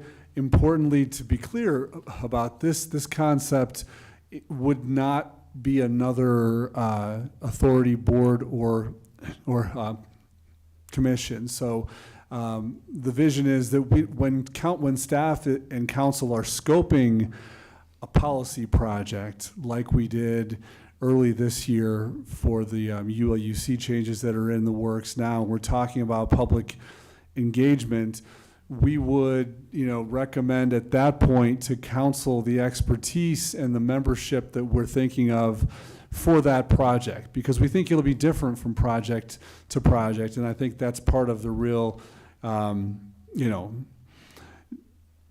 evolution here, is that we'll get that kind of just-in-time advice based on the project. But this wouldn't be in one of our ABCs that council interviews for each year. This would be brought together as part of that public engagement for policy projects that are chartered by the council or staff. I beg to differ. Having gone through the whole ULUC process, and it was very technical, by the time we got to the community engagement, there was many, many reasons why we couldn't change slopes, or we couldn't do this and we couldn't do that. I also think that our boards and commissions, they're wonderful, but they have certain area of expertise, certain biases, certain ways of looking at things. For example, planning commissions, many architects on that board, you need them. And that's a good thing. But when it comes to things like missing middle and trying to design housing that it fits well with our community, I think there might be certain biases that a citizen or a renter or a homeowner may look at differently. So I still advocate for something earlier in the process and not having it be a done deal and then go to the community. So that's my preference. And just to kind of provide some commentary, I mean, this is more of, I think, a response to the Housing Task Force kind of feeling in flux about what their purpose is, who was in charge of it, who was setting the agendas. And so I think that this is kind of just a reimagination of what the Housing Task Force is, to give them some direction. I think, we all got an email from one of the members today, and I think there might have been, I don't know if it was miscommunication issue, it kind of seemed like we were completely just throwing them out. I think this is more of just setting the tone for exactly what we're looking for getting housing policy information. And so it's kind of a tweaking, a reimagination of what the Housing Task Force is specifically. So I don't think there's an exclusion of citizen comments. I mean, this is going to be local citizens making the feedback here. So I think that's kind of what that is that why we're looking at this. How can we make this input more beneficial for us, for the community, and for the people that are volunteering their time to do that? Because I know that they have haven't had a lot of great attendance because they didn't know what they were supposed to be doing. And I think this is going to say, hey, we're going to go be more honed in on that. So that's what we're talking about tonight. I understand. It's just I'm coming at this from the perspective of what happened when we did the ULUC, and there was a lot of community engagements and a lot of detail that went into that, and I think that we could get too far down the path if we don't have somebody that's practical involved in the process. And that's assuming that other people that are involved aren't impractical. I think there's a certain predisposition that, for lack of a better way of saying that, it looks so much sometimes, it can be so pro-developer and what's easy for the developer and maybe what might not be best for the community or the homeowner or the renter. Any other comments, Mayor Pro Tem? Yeah, I thank you for bringing this before us, and I'm very much in favor of restructuring our housing task force this way. I actually kind of view this housing task force as almost like a volunteer consultancy. It is not replacing nor supplanting the public engagement process, but I think it is actually just having a consultancy focused on specific and time-bound pieces of technical work to bring to us on an as-needed basis. And for that reason, I think generalized citizen engagement and involvement, we've already got a robust process for that already in place when undergoing policy considerations and recommendations. And I think adding a viewpoint into a technical group, if I were to hire somebody to do carpentry, I don't necessarily need a generalized member of the public giving specifics around how to do a technical task. And that, I think, is the purpose of this group, is to conduct a technical task on behalf of the city. However, I do want to suggest or recommend that in this process specifically, that we kind of increase our level of transparency and I guess awareness of who is involved in the process.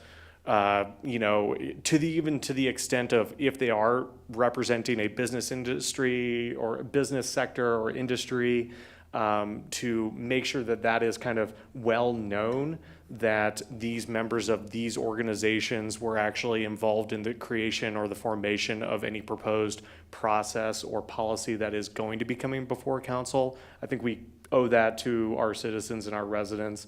We don't have to necessarily treat it to the degree that we do an authority board or commission, in that sense of kind of the formalization of note-taking, open meetings law, sunshine law, et cetera. But I do want to make sure that we're as transparent as possible as to who is on it, why they're there, why they were selected, what their task is, and at what point does that, whatever delivered product, be that a draft policy or recommendation, that be an endpoint, and that we have some good documentation and record keeping as such.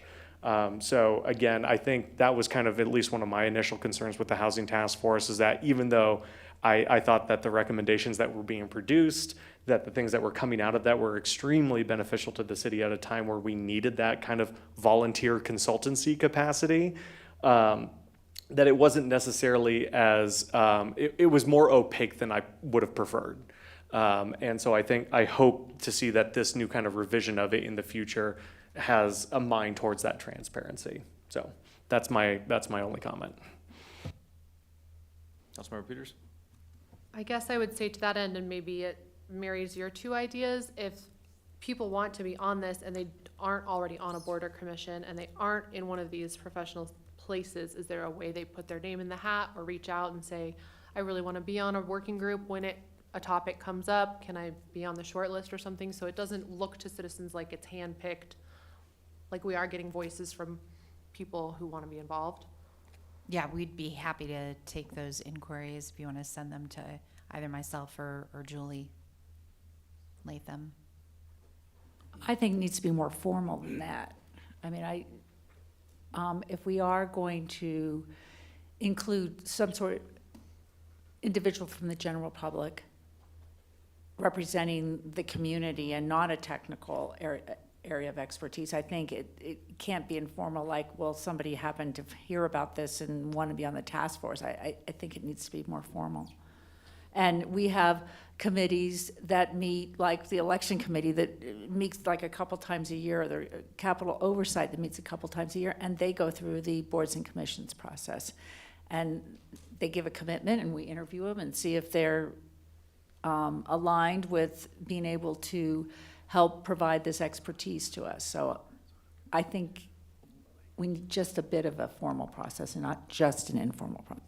Well, I think the conversations that I had with the city manager and staff was that having some flexibility with this, more akin to like the Project Downtown stakeholder group, of it's not going to be necessarily the same needs every single time. It's not just, I think that was one of the issues with the housing task force is, hey, we want to hear housing policy, and they kind of like, well, how exactly are we doing that? If we leave it that amorphous, I think it's a bit difficult for a group to provide meaningful feedback or even have the meetings at a. Well, is there an idea that you have in terms of how we could get somebody that maybe fits the needs of that project?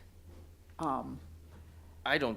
Without, I mean, we're going to hand these developers or technical people that are going to come to us or that we have relationships with, they're going to be picked.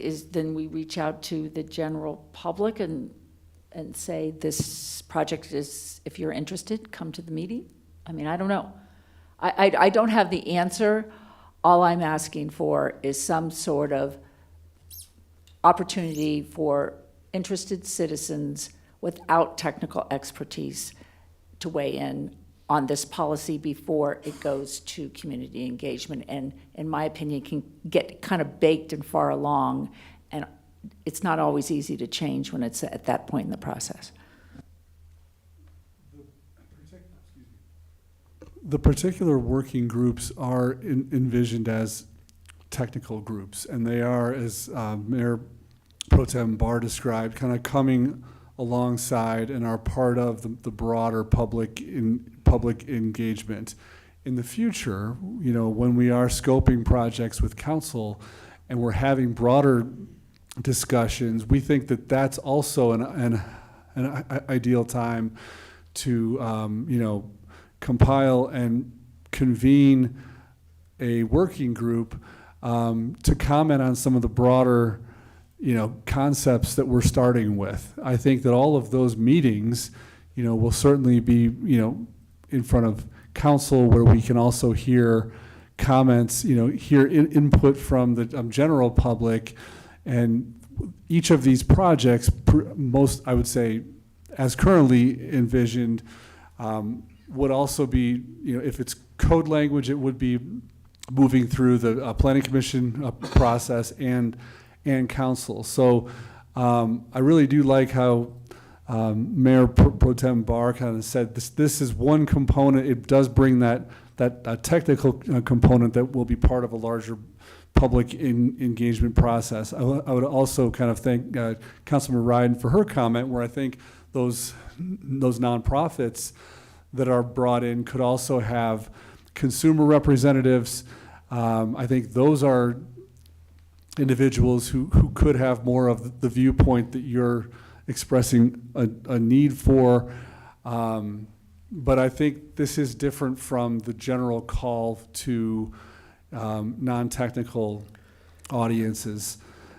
So that's just a Yeah, and I think clarification. maybe I don't know if I want to call it a compromise here, is that sort of akin to, I'm going to kind of step out of this a little bit of the housing, with you were talking about, the Housing Preservation, Commission looking at work plan of other things to provide advice and not just doing their quasi judicial duty. I think maybe we could have some better use of our boards and commissions to like this. I know Planning Commission didn't meet, 5 of the last 7 meetings were canceled, something like that. I think some of those meetings that were canceled could probably be study sessions or working group where they could get into some of this stuff. So I think that might help with some of this community member resident feedback here. I mean, if we're just canceling Planning Commission meetings, we should make better use of them, and we have a lot of work to be doing. So I think that would work. Councilmember Ryden? Yeah, I would get on board with that. And I also just want to point out, a working group is supposed to be finite. It's supposed to be not long-term. It has a very specific scope, and then they're done. And that was my intention when we gave our direction, was that it would be finite and done. Councilmember Reichert? I just want to second some of Mayor Pro Temp's recommendations. I think for us to be transparent as we move forward, I think these working groups have to have a clear mission, clear description of who's on there and why, and kind of how we get to a time-limited or task-limited ending, and just be as public as possible with that. I appreciate that recommendation, Mr. Mayor Pro Temp. All right, any other comments? There's no action needed on this, just getting some feedback to see if we're comfortable kind of with this direction, not tweaking some things. So, yeah, they got some feedback. All right, let's see, where am I now? Moving on to item 10, ordinances on second reading and public hearings. We have 2. Ordinance 16 of 2024, an ordinance on second reading amending ordinance number 24, series of 2023, appropriating funds for the 2024 annual budget for all municipal purposes of the city of Littleton, counties of Arapahoe, Douglas, and Jefferson, state of Colorado, for the fiscal year beginning January 1st, 2024, and ending December 31st, 2024. Mayor, I believe it's the intent to do one presentation, one public hearing for both, and then 2 separate motions and votes. Great, I'll read the other ordinance Thank ahead you. of that too as well. Then the second one is ordinance 17, 2024, ordinance on second reading of the City of Littleton, Colorado as the governing body of the City of Littleton Sewer Utility Enterprise, amending the 2024 Sewer Utility Enterprise budget.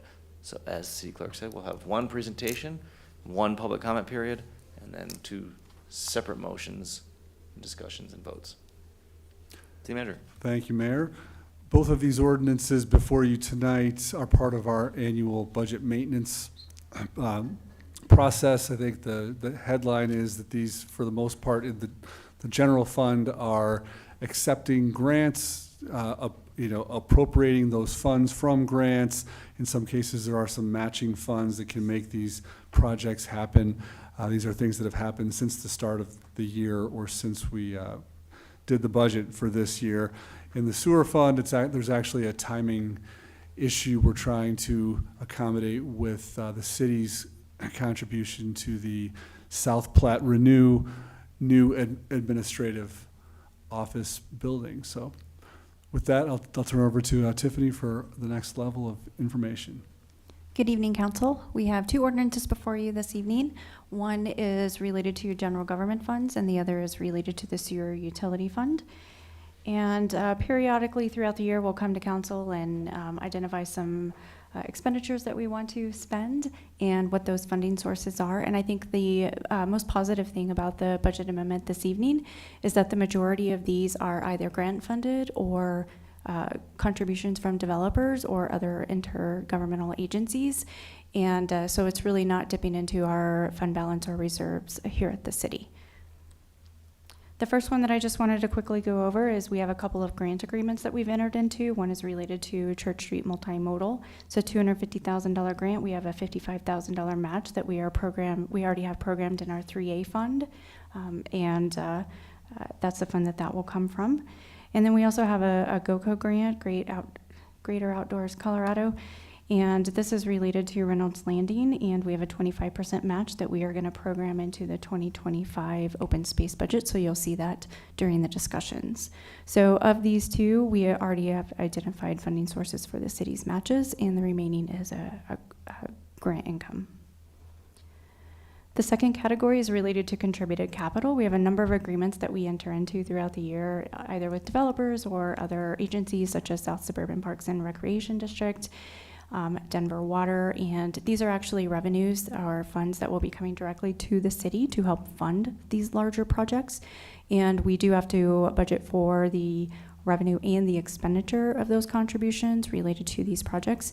And so there's a number of items listed here. We've talked over years about a number of these projects. And this is strictly coming from contributions from other agencies, so no impact to the city's fund balance. Any particular questions on those? I'd be happy to have Brent Soderlin, our new Public Works Director, answer if you have any specific project or questions. That looks like news to Brent back there. All right. We'll talk about that on September 7th. Capital Fund. So we own, or don't own, there is a fence along Bowles that, oh, I see that. Apologize. There's a slight spelling error in the slight spelling presentation. Error. Yes, apologize. Apologize for that. Yeah, spell check doesn't always work. It's better than Jackass Hill. So we have a fence that is on Bowles Avenue, and it is in desperate need of repair. And so we're requesting $179,500 out of the Capital Projects Fund, which fortunately we did see some higher revenues from building use tax in 2023. So we're using some of that excess revenue in 2024 to fund this fence.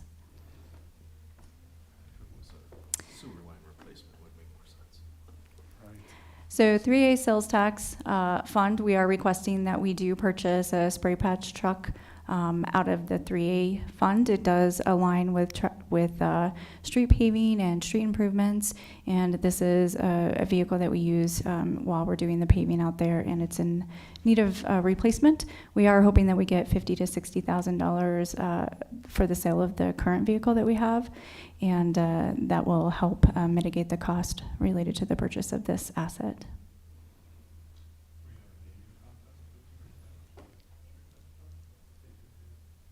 I don't know. That could be a question for the Public Works Director. Yes. No, you don't need to come up. It was more of a... All right, impact fee. So we collect impact fees on new developments here at the city, both commercial and residential growth. And we are projecting a pretty significant amount of impact fee funds in 2024 and in 2025 related to a number of projects. And we would like to go ahead and appropriate, and we anticipate that we're going to collect about $800,000 in 2024. So we'd like to get moving forward on some projects that these funds are going as a match towards some of those. And there is a request of about $49,349 that would come from the fund balance of the impact fee, but there is enough fund balance available to fund the $49,000. The rest is anticipated revenue that we hope to see by the end of 2024.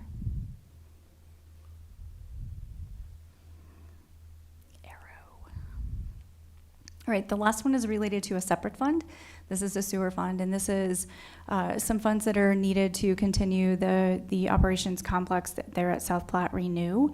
The budget for 2023, the actuals came in less than anticipated, and so the intention is that those funds went back to the fund balance of this sewer fund, and we would like to reappropriate those in 2024 towards this project.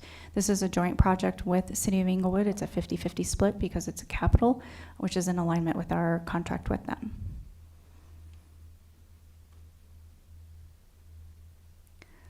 Total fiscal impact, I won't read through the numbers, but I mentioned general funds, so grant, capital, 3A, impact fees, and the total of all of our other funds to give you an idea of what this amount is. Remember the majority of these revenues or this appropriation is related to contributed capital or grants. And then the ordinance 17-2025 is for the sewer fund for a $900,000 amendment. We'll just skip past alternatives and go to the recommendation. And if council has any questions, happy to answer. Questions, Council? Councilmember Grove? In summary, all these projects have a funding source, correct? Correct. Thank you. Councilmember Driscoll?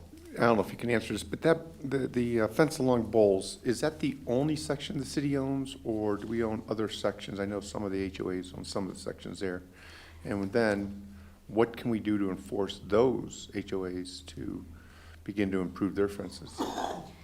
I may have misspoke, but we don't own that fence, but there is an intention that we are going to seek ownership of that fence for the future. There's just a lot of impact to that fence, I'll say, that is constantly in repairs. Yeah, so it is the only fence that we own along Bowles, the portion that we're repairing.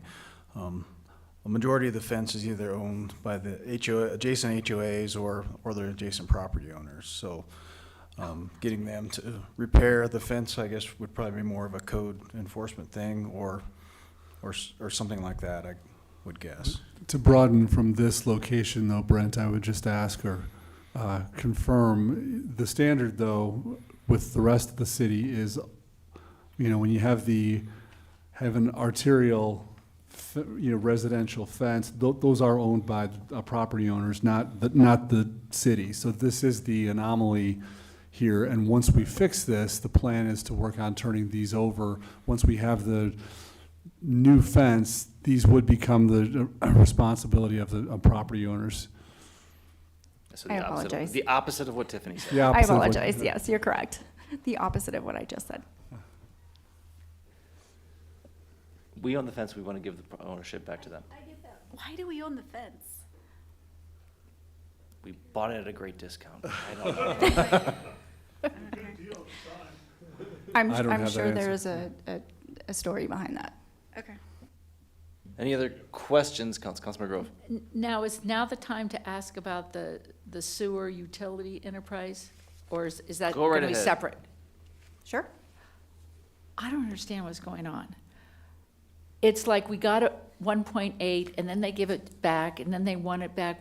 Can you explain what's going on there? And it sounds like we're keeping it for them because they didn't use it? It's unclear. Sorry. So I'll try to clarify. So they are working on the project for the administration's complex over at South Platte Renew. And the cost, because of delays and increased costs in the construction of that building, they need an additional $1.8 million in total from both partners. The funding source that we're identifying for that is there was savings in their total overall budget in 2023, so it wasn't utilized. And so that'll be coming from the fund balance in 2024. So now it's going back to them? It was allocated to them as part of their budget, and they didn't spend it, and so now. So they gave it back to us. Correct. For that year, and now they're needing to. So, and then we give it complete back the to them? project. Correct. We will pay them, yes. Okay, it's because there are limitations on carryover. Potentially on their side. Yes. Mayor Pro Tem.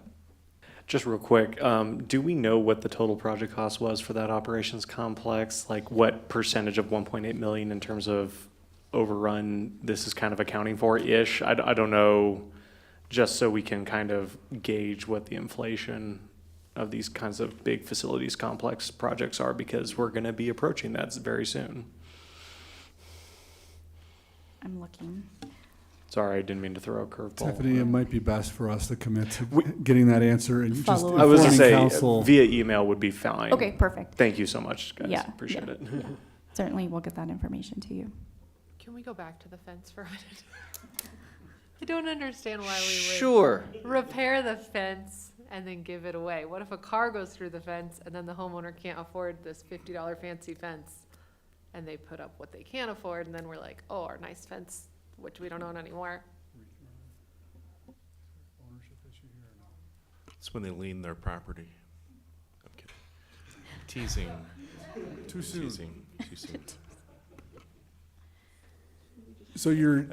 Well, I think what they're trying to do is, I don't think the HOA will take it, the fence that we're gonna repair. So I mean, that's what they'd like to happen, but I don't think Right. they're gonna say, oh, thanks for fixing our fence. Yeah, we'll take care of it from this point on. They might, but I don't think so. I wouldn't. Why do they need a fence there?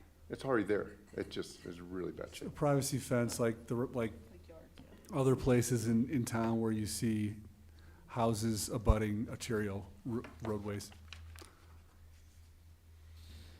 Any other questions, council? Normally, if a new development would have been coming in, we would require them to put up that fence as part of their development. So this was done in the past, so.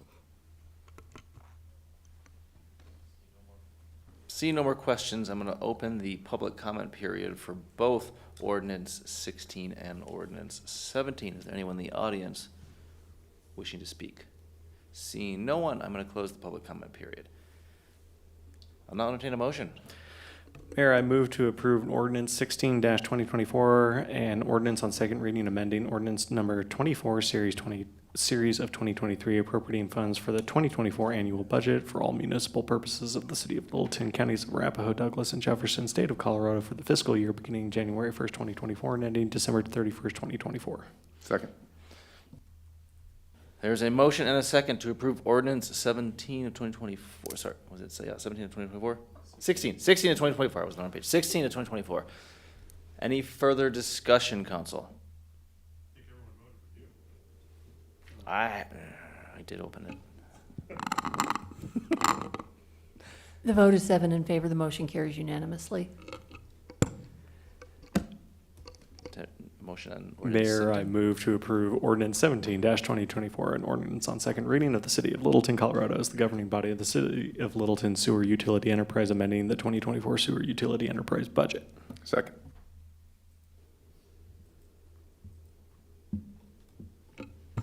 We have a motion and a second. There we go. All right, voting's open. Yes. The vote is 7 in favor. The motion carries unanimously. Great. Thank you for the presentation, staff. To expedite the process, I'm going to make a motion to extend our meeting past 10 o'clock pending future business. Any a second? Second. We have a motion and a second to extend our meeting past 10 o'clock. Voting's open.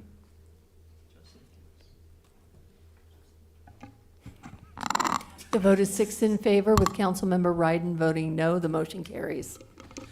Again, to expedite the process, I move to go into executive session pursuant to CRS 24-6-402, parent 4, parent F, and Article 3, Section 27 of the city charter for purpose of discussing personnel matters related to the municipal court judge.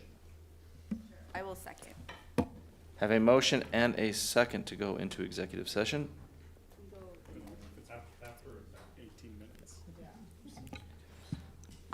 Voting is open. Councilmember Grove, there we go. The vote is 7 in favor. The motion carries unanimously. So the city council has voted 7-0 in favor of going into executive session for the purpose of discussing personnel matters related to the municipal court judge. No formal action can occur in an executive session. At the conclusion of the executive session, council will return to the regular meeting in the council chamber. We will not have any further action after executive session. We are adjourned to executive session.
Aye.